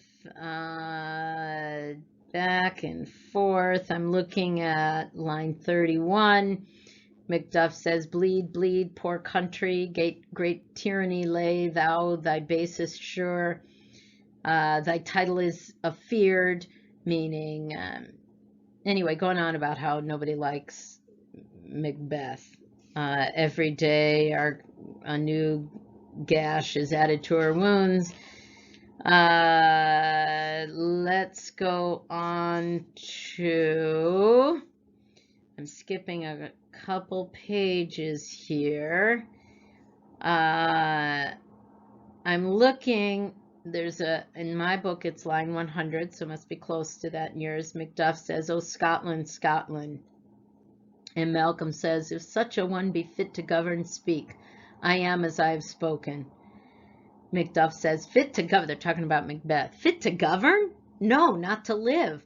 O nation miserable, with an untitled tyrant bloody sceptred, when shalt thou see thy wholesome days again, since that the truest issue of thy throne by his own interdiction stands accursed, and does blaspheme his breed?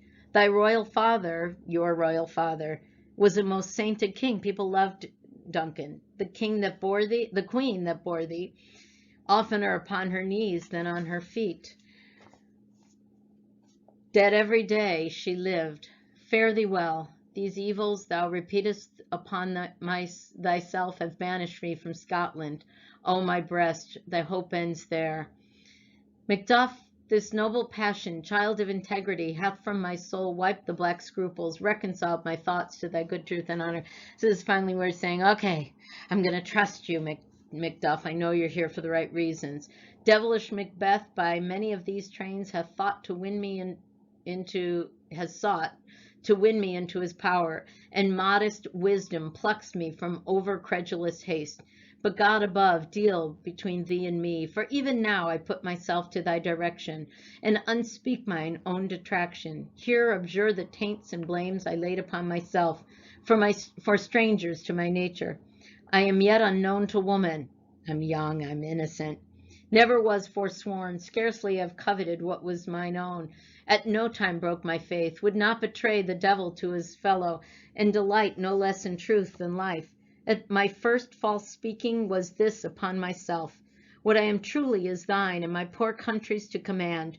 Whither indeed, before thy here approach, old Seward with 10,000 warlike men already at a point. So Seward is a fighter, a soldier, and they've got 10,000 Englishmen ready to fight, and probably some Scottish people too. Already at a point was setting forth. Now we'll team up together, and the chance of goodness be like our unwarranted quarrel. And there's a pause. Macduff says, or Malcolm says, why are you so silent? Macduff says, such welcome and unwelcome things at once, 'tis hard to reconcile. So it's good news and bad news all at once. I mean, it's good news we're going to get rid of Macbeth, but bad news that I have to go to war with my own country in order to achieve that. Okay, a doctor walks onto the scene. Malcolm says, well, we'll talk later. He turns to the doctor. Comes the king forth, I pray you? Is the king coming? Aye, sir. There are a crew of wretched souls that stay in his cure. Their malady convinces the great essay of art, but at his touch, such sanctity hath heaven given his hand. They presently met. The doctor is saying, people are coming from Scotland to join in because they're all fed up with Macbeth. Malcolm says, I thank you, doctor, and the doctor goes off. Macduff, what's the disease he means? Malcolm, 'tis called the evil, a most miraculous work in this good king, which often, since my here remain in England, I have seen him do. How he solicits heaven himself best knows. But strangely visited people, all swollen and ulcerous, pitiful to the eye, the mere despair of surgery he cures, hanging a golden stamp about their necks, put on with holy prayers. The Elizabethans thought that doctors had supernatural powers to cure. We could use one of those today. And that's what he's making reference to. And 'tis spoken to the succeeding royalty he leaves the healing benediction. With this strange virtue he hath a heavenly gift of prophecy, and sundry blessings hang about his throne that speak him full of grace. Okay, onto the scene comes Ross. Remember, Ross first went to the Macduff home. We, the readers, I'm going to tell you, we know that Ross knows that after he left, that whole family was killed. So he's here to break the news to Macduff. Macduff says, see who comes here. Malcolm, my countryman, but yet I know him not. Macduff says to Ross, my ever gentle cousin, welcome hither. Malcolm, I know him now. Good God, betimes remove the means that makes us strangers. Ross, sir, amen. Macduff, stand Scotland where it did? How's Scotland doing? Ross, alas, poor country, almost afraid to know itself. It cannot be called our mother, but our grave, where nothing but who knows nothing is once seen to smile, where sighs and groans and shrieks that rend the air are made, not marked, where violent sorrow seems a modern ecstasy. The dead men's knell is there scarce asked for who, and good men's lives expire before the flowers in their caps, dying or ere they sicken. I like what he says, so let's just make sure we understand it. He says that the country doesn't know itself, which is true. It's really sick now. Sighs and groans and shrieks cut through the air, and people don't even keep track anymore because so many people are dying. So many people are shrieking as a result that it's too many to count. The dead men's knell. So when somebody dies, a bell rings. They don't even ask for who because they know everybody's dying. Flowers in people's caps die before the men do because people are going so quickly. Macduff, oh, relation, too nice and yet too true. Malcolm says, what's the newest grief? What's the worst news over there in Scotland? Ross says, that of an hour's age doth hiss the speaker. Each minute teems a new one. Macduff, how's my wife doing? Ross says, why, well. Macduff, and all my children? Ross, well, too. He's so reluctant to tell this man your wife and kids have been killed. So when he says, why, well, he's kind of saying, well, nothing can get him now. And Macduff says, the tyrant has not battered at their peace? Ross says, no, they were well at peace when I did leave them. Macduff, do not be a niggard of your speech. How goes it? Don't be stingy with your speech. Ross says, when I came hither to transport the tidings, which I have heavily borne, there was a rumor of many worthy fellows that were out, which was to my belief witnessed the rather, for that I saw the tyrant's power afoot. Now is the time of help. To Malcolm, your eye in Scotland would create soldiers, make our women fight, to doff their dire distresses. Malcolm says, be it their comfort, we are coming thither, we're coming. So tell the people in Scotland we're coming to save them. Gracious England hath lent us good seaward and 10,000 men. An older and a better soldier none that Christendom gives out. Ross, would I could answer that comfort with the like, oh, I wish I had as good a news to tell. But I have words that would be howled out in the desert air, where hearing should not latch them. Macduff says, what concern they? Who do they concern? The general cause? Or is it a fee grief due to some single breast? Is it news for everybody or just for one person? Ross says, no mind that's honest, but in it shares some woe. Everybody will be upset, though the main part pertains to you alone. If it be mine, keep it not from me. Quickly, let me have it. Ross, don't hate me. Let not your ears despise my tongue forever, which shall possess them with the heaviest sound that they have ever heard. I guess at it. Your castle is surprised, your wife and babes savagely slaughtered. To relate the manner were on the quarry of those murdered deer to add the death of you. Malcolm says to Macduff, who Macduff has just found out that his wife and kids were killed. Merciful heaven! What, man? Ne'er pull your hat down upon your brows. Give sorrow words. The grief that does not speak whispers the overfraught heart and bids it break. Macduff is just in shock here. My children, too? Ross, wife, children, servants, all that could be found. Macduff, and I must be from thence? My wife killed too? Ross, I've said. Malcolm, be comforted. Let us make medicines of our great revenge to cure this deadly grief. He's saying, get revenge. Oh my God, he's ahead of Macduff in the grieving process. Macduff says to Malcolm, he has no children. He's explaining away. Here's why he's saying this, because he can't understand. He has no children. All my pretty ones? Did you say all? Oh, hellkite. All? What, all my pretty chickens in their dam at one fell swoop? Dispute it like a man, Malcolm says. Macduff, I shall do so, but I must also feel it as a man. I cannot but remember such things were, that they were most precious to me. Did heaven look on and not take their part? Sinful Macduff, they were all struck for thee. Not that I am, not for their own demerits, but for mine. Fell slaughter on their souls. Heaven rest them now. Okay, so initially his first reaction was disbelief. He was in shock. Now he's feeling guilt. Oh my God, it was for me they were killed. For me. Didn't heaven intervene? And Malcolm says, be this the whetstone, the thing that's going to sharpen your sword, of your sword. Let grief convert to anger, blunt not the heart, and rage it. Oh, I could play the woman with mine eyes, and braggart with my tongue. But gentle heavens, cut short all intermission. Front to front, bring thou this fiend of Scotland and myself. Within my sword's length set him. If he escape, heaven forgive him too. Oh, bring me to the... He's saying, give me this Macbeth guy. I want at him so badly. Malcolm says, this time goes manly, which is kind of fun. Come, go we to the king. Our power is ready. Our lack is nothing but our leave. Macbeth is ripe for shaking, and the powers above put on their instruments. Receive what cheer you may. The night is long that never finds the day. We are off to go kill Macbeth. Is it going to happen, kids? Is it going to happen? OMG. We're going to find out in our very, very last act. The doctor says, I have 2 nights watched with you, but can perceive no truth in your report. When was it she last walked? Again, because she's sleepwalking. The nurse has obviously said to the doctor, hey, she's sleepwalking. Can you help out here?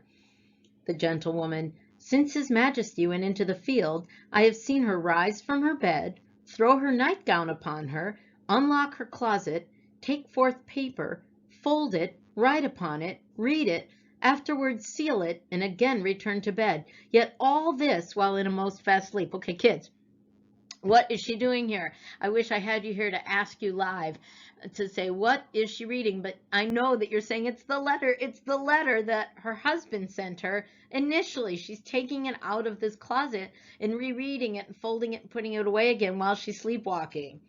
The doctor says, a great perturbation in nature to receive at once the benefit of sleep and do the effects of watching.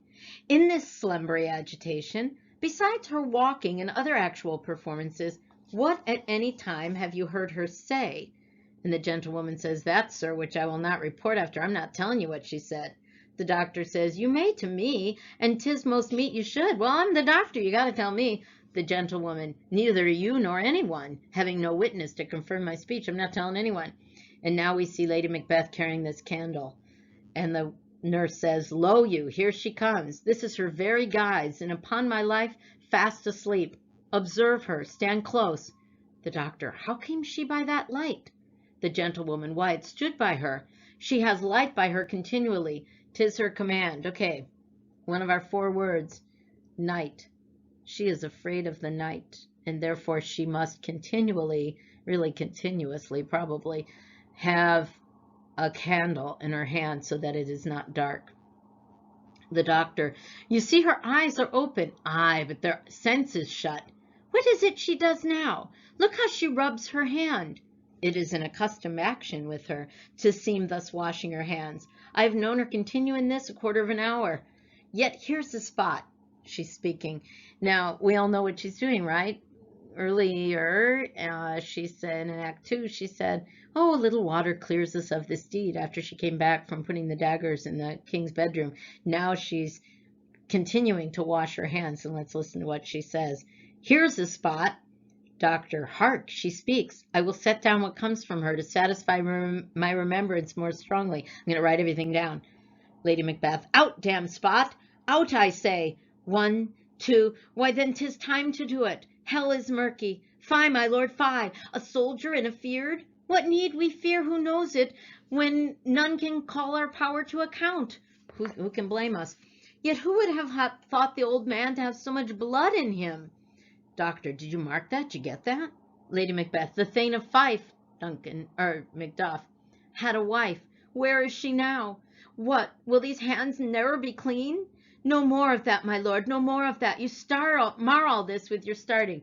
Now she's thinking about how at the dinner he saw the ghost. Good, go to. You have known what you should not. She has spoke what she should not, I am sure of that. Heaven knows what she has known. Lady Macbeth, here's the smell of the blood still. All the perfumes of Arabia will not sweeten this little hand. Oh. Doctor, what a sigh is there? The heart is sorely charged. The nurse, I would not have such a heart in my bosom for the dignity of the whole body. Well. Pray God it be, sir. This disease is beyond my practice. Yet I have known those which have walked in their sleep who have died holily in their beds. Wash your hands, put on your nightgown, look not so pale. I tell you yet again, Banquo's buried. He cannot come out of his grave. Even so? To bed, to bed. There's knocking at the gate. Come, come, come, come. Give me your hand. What's done cannot be undone. To bed, to bed, to bed. All right, so fun, because this is when the knocking at the gate happened, when Macduff came to pick up the king. And interesting that before she said, what's done is done, let it go. Now she says, what's done cannot be undone. And off she goes. The doctor says, will she now go to bed? Directly. Foul whisperings are abroad. Unnatural deeds to their deaf pillows will discharge their secrets. So she's sleepwalking, so she's giving us all these secrets. More needs she, the divine, than the physician. She needs God more than she needs me. God, God, forgive us all. Look after her. Remove from her the means of annoyance, and still keep eyes upon her. All annoyance is anything she might use to harm herself. So a knife or something, remove that from her, because we can tell that she's depressed. And still keep eyes upon her. So good night. My mind she's made it, and amazed my sight. I think, but dare not speak. Good night, good doctor. All right, see you. We are in England. Isn't this a pretty picture? And so what Act 5 does is go from the castle to the war, to the impending war. Castle to war, castle to war. So since this is scene 2, we're now at the war. And so we have all these soldiers, both English and Scottish, gearing up, ready to wage war against Macbeth. And so one of them, Menteith, says, the English power is near, led on by Malcolm, his uncle Seward, and the good Macduff. Revenge is burning in them, for their dear causes would to the bleeding and the grim alarm excite the mortified man. Near Birnam Wood. Oh, wait a minute. Birnam Wood. Remember what those apparitions said? The first apparition said, beware Macduff. The second one said, no man born of woman can harm Macbeth. And then the third one said, you're going to be just fine until Birnam Wood comes to your castle, to Dunsinane Hill. And now look, kids, they are going to gather at Birnam Wood. Ooh, near Birnam Wood shall we meet them. That way they are coming. They're all going to rendezvous at Birnam Wood, the English and the Scottish. Caithness says, who knows if Donalbain be with his brothers? Donalbain going to be around to help us out? Lennox says, for certain, sir, he is not. I have a file of all the gentry. There is Seward's son, and many unrough youths that even now protest their first of manhood. So we got a lot of people, but no Donalbain. Isn't that weird? It's kind of weird. Menteith, he must be out. He went to Ireland. Maybe he's hanging out in a pub. He lost track of time. I don't know. Anyway, and these guys are so young, they're probably your age. They protest their first of manhood, maybe even a little bit younger. And Menteith says, what does the tyrant, how's the tyrant doing? Great Dunsinane, his castle, he strongly fortifies. Some say he's mad. Others that lesser hate him do call it valiant fury. But for certain he cannot buckle his distempered cause within the belt of rule. Angus, now does he feel his secret murder sticking on his hands. Now minutely revolts upbraid his faith breach. Those he commands move only in command, nothing in love. Now does he feel his title hang loose upon him like a giant's robe upon a dwarfish thief. I like that line. What he's saying is, people who are following his orders do so only because they're used to following orders. Nobody has an allegiance to Macbeth. Nobody loves him. And his title hangs like an overly big robe on him. He wasn't ready for it. Who then shall blame his pestered senses to recoil and start, when all that is within him does condemn itself for being there? Well, march we on, to give obedience where 'tis truly owed. Meet we the medicine of this sickly wheel, and with him pour we in our country's purge, each drop of us. They're going to cure their country, or so much as it needs, to do the sovereign flower and drown the weeds. Make we our march towards Birnam. And off they go on their horses to meet up at Birnam Wood. Scene 3, back at the castle. Macbeth says, bring me no reports, because people are bringing him reports saying, hey, war is imminent. You're going to be in trouble soon. And Macbeth is clinging to what these apparitions have said, that beware Macduff, no man born of woman shall harm thee. And most of all, he's thinking, well, when Birnam Wood moves to Dunsinane Hill, hello, not going to happen. So he's living in this world of no harm can come to me land. So bring me no reports. Let them fly all. To Birnam Wood, removed to Dunsinane, I cannot taint with fear. What's the boy Malcolm? Was he not born of woman? The spirits that know all mortal consequences have pronounced me thus. Fear not, Macbeth. No man that's born of woman shall ever have power over thee. Then fly, false thanes, and mingle with the English epicures. The mind I sway by and the heart I bear shall never sag with doubt, nor shake with fear. And so he's saying, go mingle with the English epicure. People are leaving his castle. People who are not there living out of obedience leave because they know this guy's no good. A servant comes in, and now Macbeth.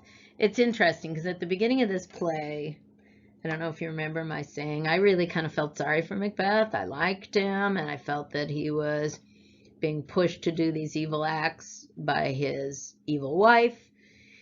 And he has made this incredible transformation as a character, as has his wife, because, you know, we saw almost right away when he killed the guards that she didn't like where this was going. It's one of the good things about this play, about all Shakespearean plays that make him a revered writer. So the servant comes in, and now Macbeth is so arrogant and so selfish, and so he is degrading towards these people. He bullies them, is what we would say today. So the servant comes in, and he says, the devil damn thee black, thou cream-faced loon. He's saying he's scared. Where gotst thou that goose look? And the servant starts to say, there's 10,000 geese, villain? Soldiers, sir. Go prick thy face and overread thy fear, thou lily-livered boy, you scaredy cat, you. What soldiers, Patch? Death of thy soul, those linen cheeks of thine are counselors to fear. Your white cheeks show how afraid you are. What soldiers, whey face? Remember how little Miss Muffet sat on her tuffet eating her curds and whey? Whey is like an oatmeal. So when he says whey face, he's again saying you're afraid. The English force, so please you, take thy face hence. And the servant leaves. He calls out, Seaton! And then to everybody else, I'm sick at heart when I behold, Seaton, I say! This push will cheer me ever, or deceit me now. I have lived long enough.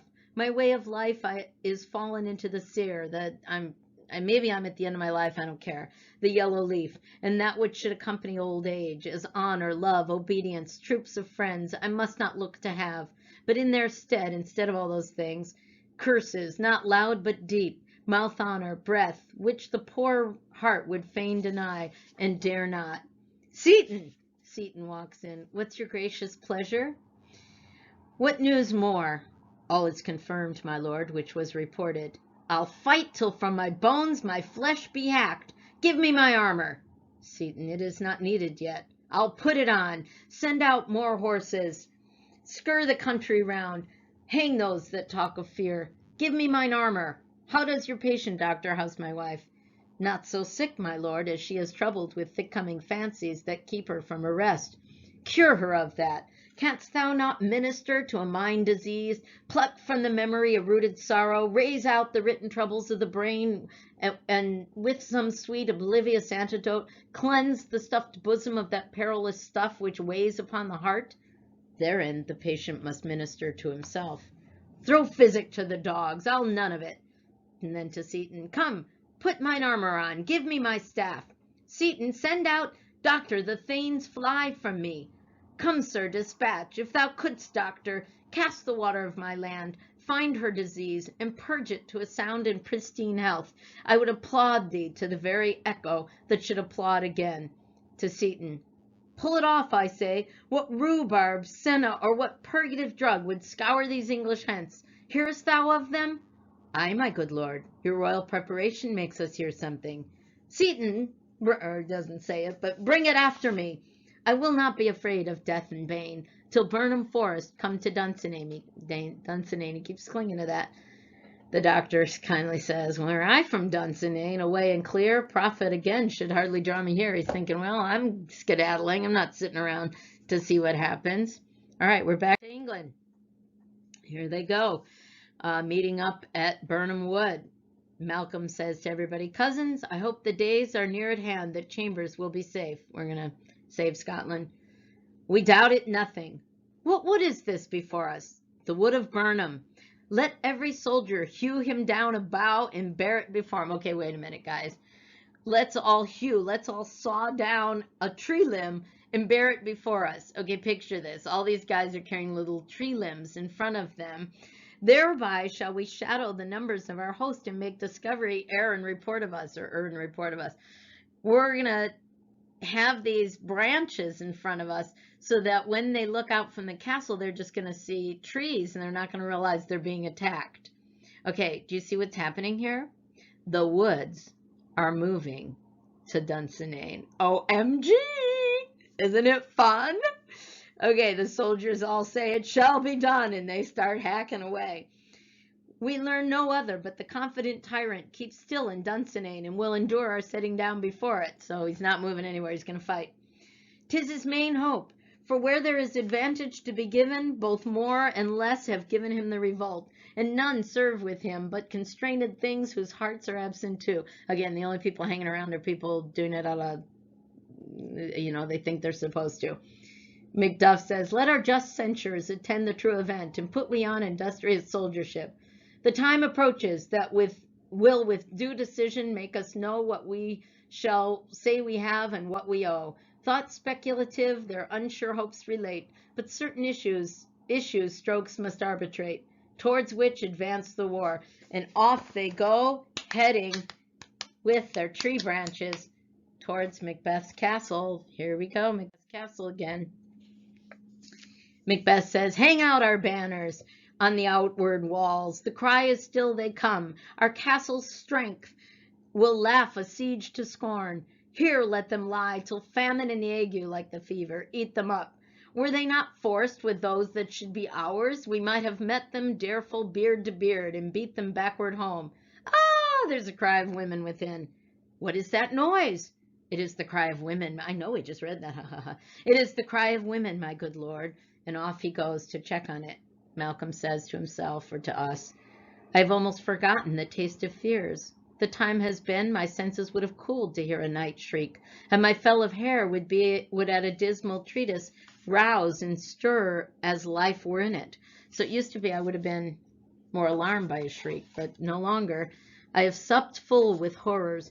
Direness, familiar to my slaughterous thoughts, cannot once start me. Seaton comes back from the investigation. The king says, wherefore was that cry? What was that cry about? The queen, my lord, is dead. She should have died hereafter. There would have been a time for such a word. Tomorrow and tomorrow and tomorrow creeps in this petty pace from day to day, to the last syllable of recorded time, and all our yesterdays have lighted fools the way to dusty death. Out, out, brief candles. He is remorseful here. She died too young because of me. Life's but a walking shadow, a poor player that struts and frets his hour upon the stage and then is heard no more. It is a tale told by an idiot, full of sound and fury, signifying nothing. A messenger comes in. Thou comest to use thy tongue, thy story quickly. Gracious my lord, I should report that which I say I saw, but know not how to say it, or to do it. Well, say, sir. As I did stand my watch upon the hill, I looked toward Burnham, and anon, methought, the wood began to move. Liar and slave! Let me endure your wrath, if it not be so. Within this 3 mile may you see it coming. I say, a moving grove.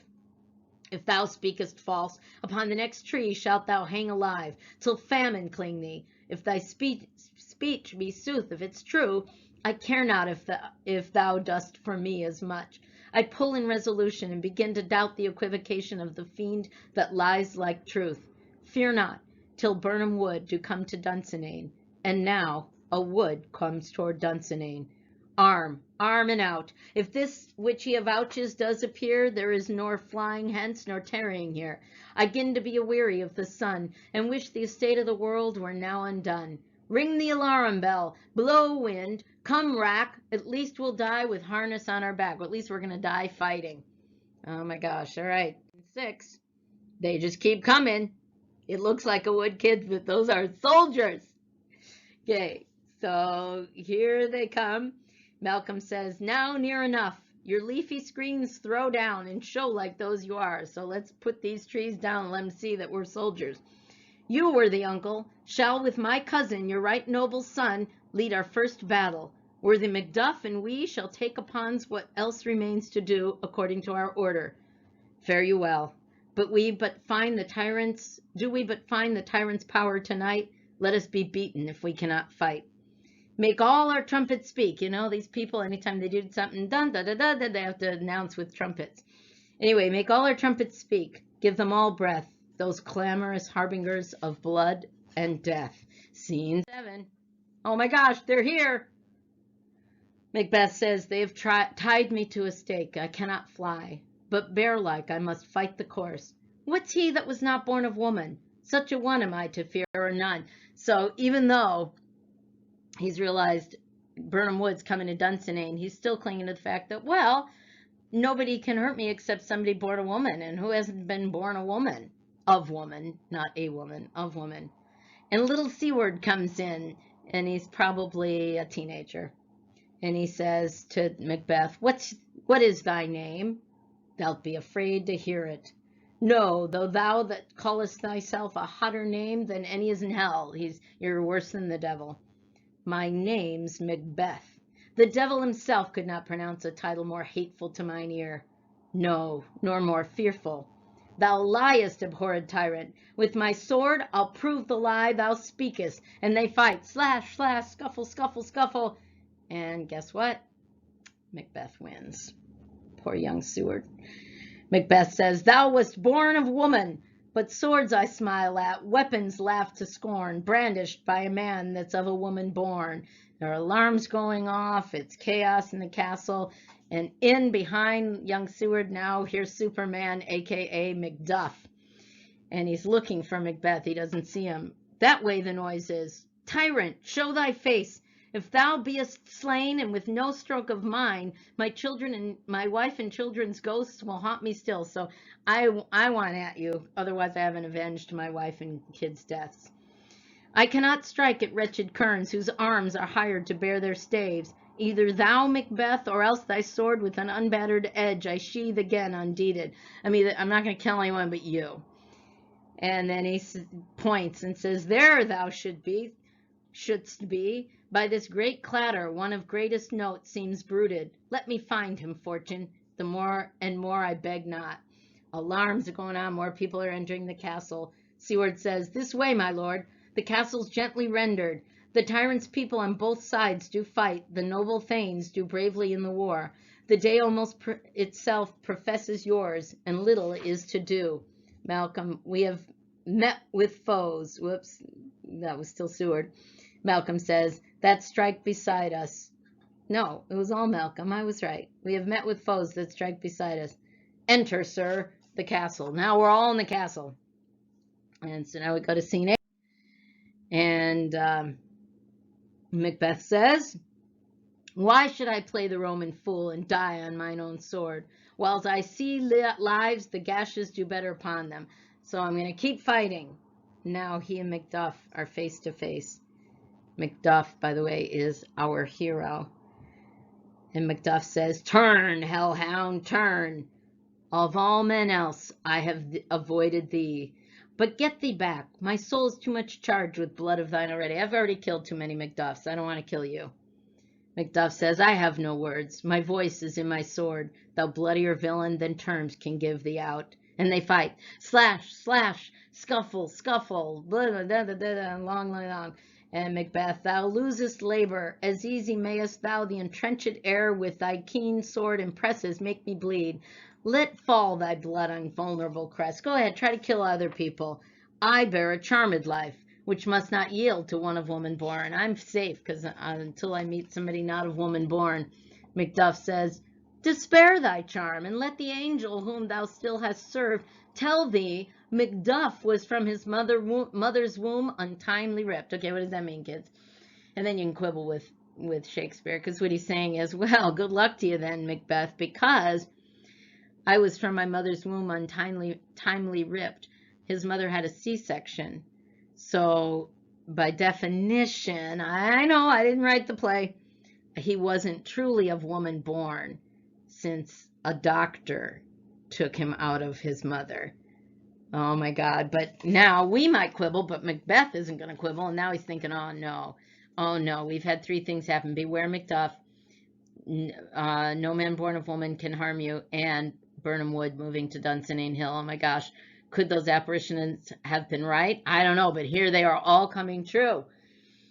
And Macbeth says, accursed be the tongue that tells me so, for it had cowed my better part of man. And be those juggling fiends no more believed that palter with us in a double sense, that keep the word of promise to our ear and break it to our hope.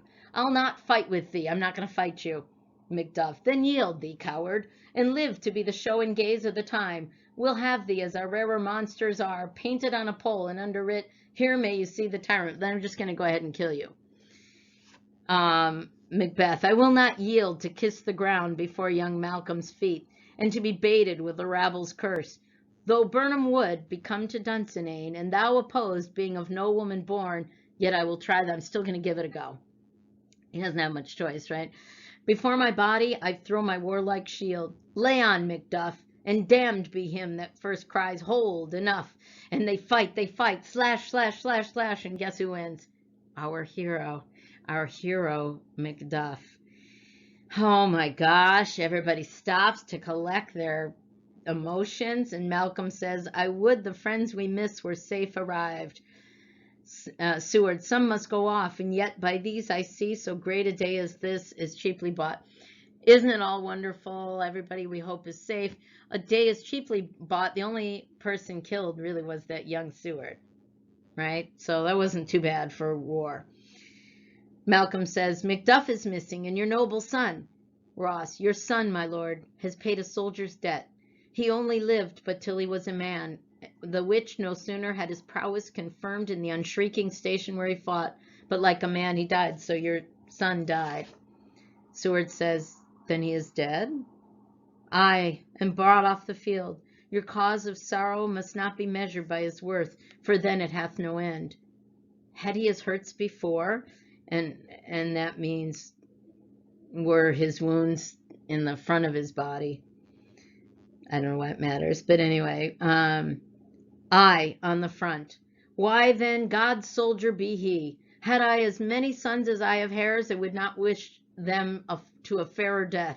And so his knell is nulled. He's grateful. Okay, well, he died saving Scotland. If I had as many sons as I have hairs, I'd want them all to die the same way. Oh, that's Seward. Malcolm says, he's worth more sorrow, and that I'll spend for him. He's worth no more. They say he parted well and paid his score, and so God be with him. Here comes newer comfort. Okay, I always laugh at that line, because newer comfort, I wouldn't be comforted so much to see somebody carrying the head of somebody else, but, it's Macbeth's head, so I guess it's comforting. Macduff is carrying his head because he's chopped it off. Hail, King! He's saying this to Malcolm. For so thou art. Behold where stands the usurper's cursed head. The time is free. I see thee compassed with thy kingdom's pearl. That speak my salutation in their minds, whose voices I desire aloud with mine. Hail, King of Scotland. Everybody, hail. Come on, kids. Hail, King of Scotland. And of course there's a flourish because it's Elizabethan times. And Malcolm sums up this play by saying, we shall not spend a large expense of time before we reckon with your several loves and make us even with you. My thanes and kinsmen, henceforth be earl. So he can't give him money, but he can promote him. So he does. Everybody's an earl. Yay, it's like Oprah. A car for you and a car for you. An earl for you and an earl for you. The first that ever Scotland in such an honor named. What's more to do, which would be planted newly with the time, as calling home our exiled friends abroad that fled the snares of watchful tyranny. So let's call all these Scottish people who went off to other lands, call them home. Producing forth the cruel ministers of this dead butcher and his fiend-like queen, who, as 'tis thought, by self and violent hands took off her own life. We didn't know how she died. He's saying she evidently committed suicide, so they didn't do such a great job of keeping things away from her. She took off her life. This and what needful else that calls upon us by the grace of grace will we perform in measure, time, and place. So thanks to all at once, and to each one whom we invite to go see us crowned at Scone. And then clap, clap, clap, clap. The curtain closes. Wasn't that a fun story, kids? I can't imagine you're sitting through all of this in one sitting. But if you did, wow, X credit my heart where it counts the most. But I wanted you to know the story. And then when your friends talk about Macbeth, or when you're at a cocktail party as an adult and somebody says, oh my gosh, just like Macbeth, you'll get the reference. If we get to come back to school, and I hope I get to see you again,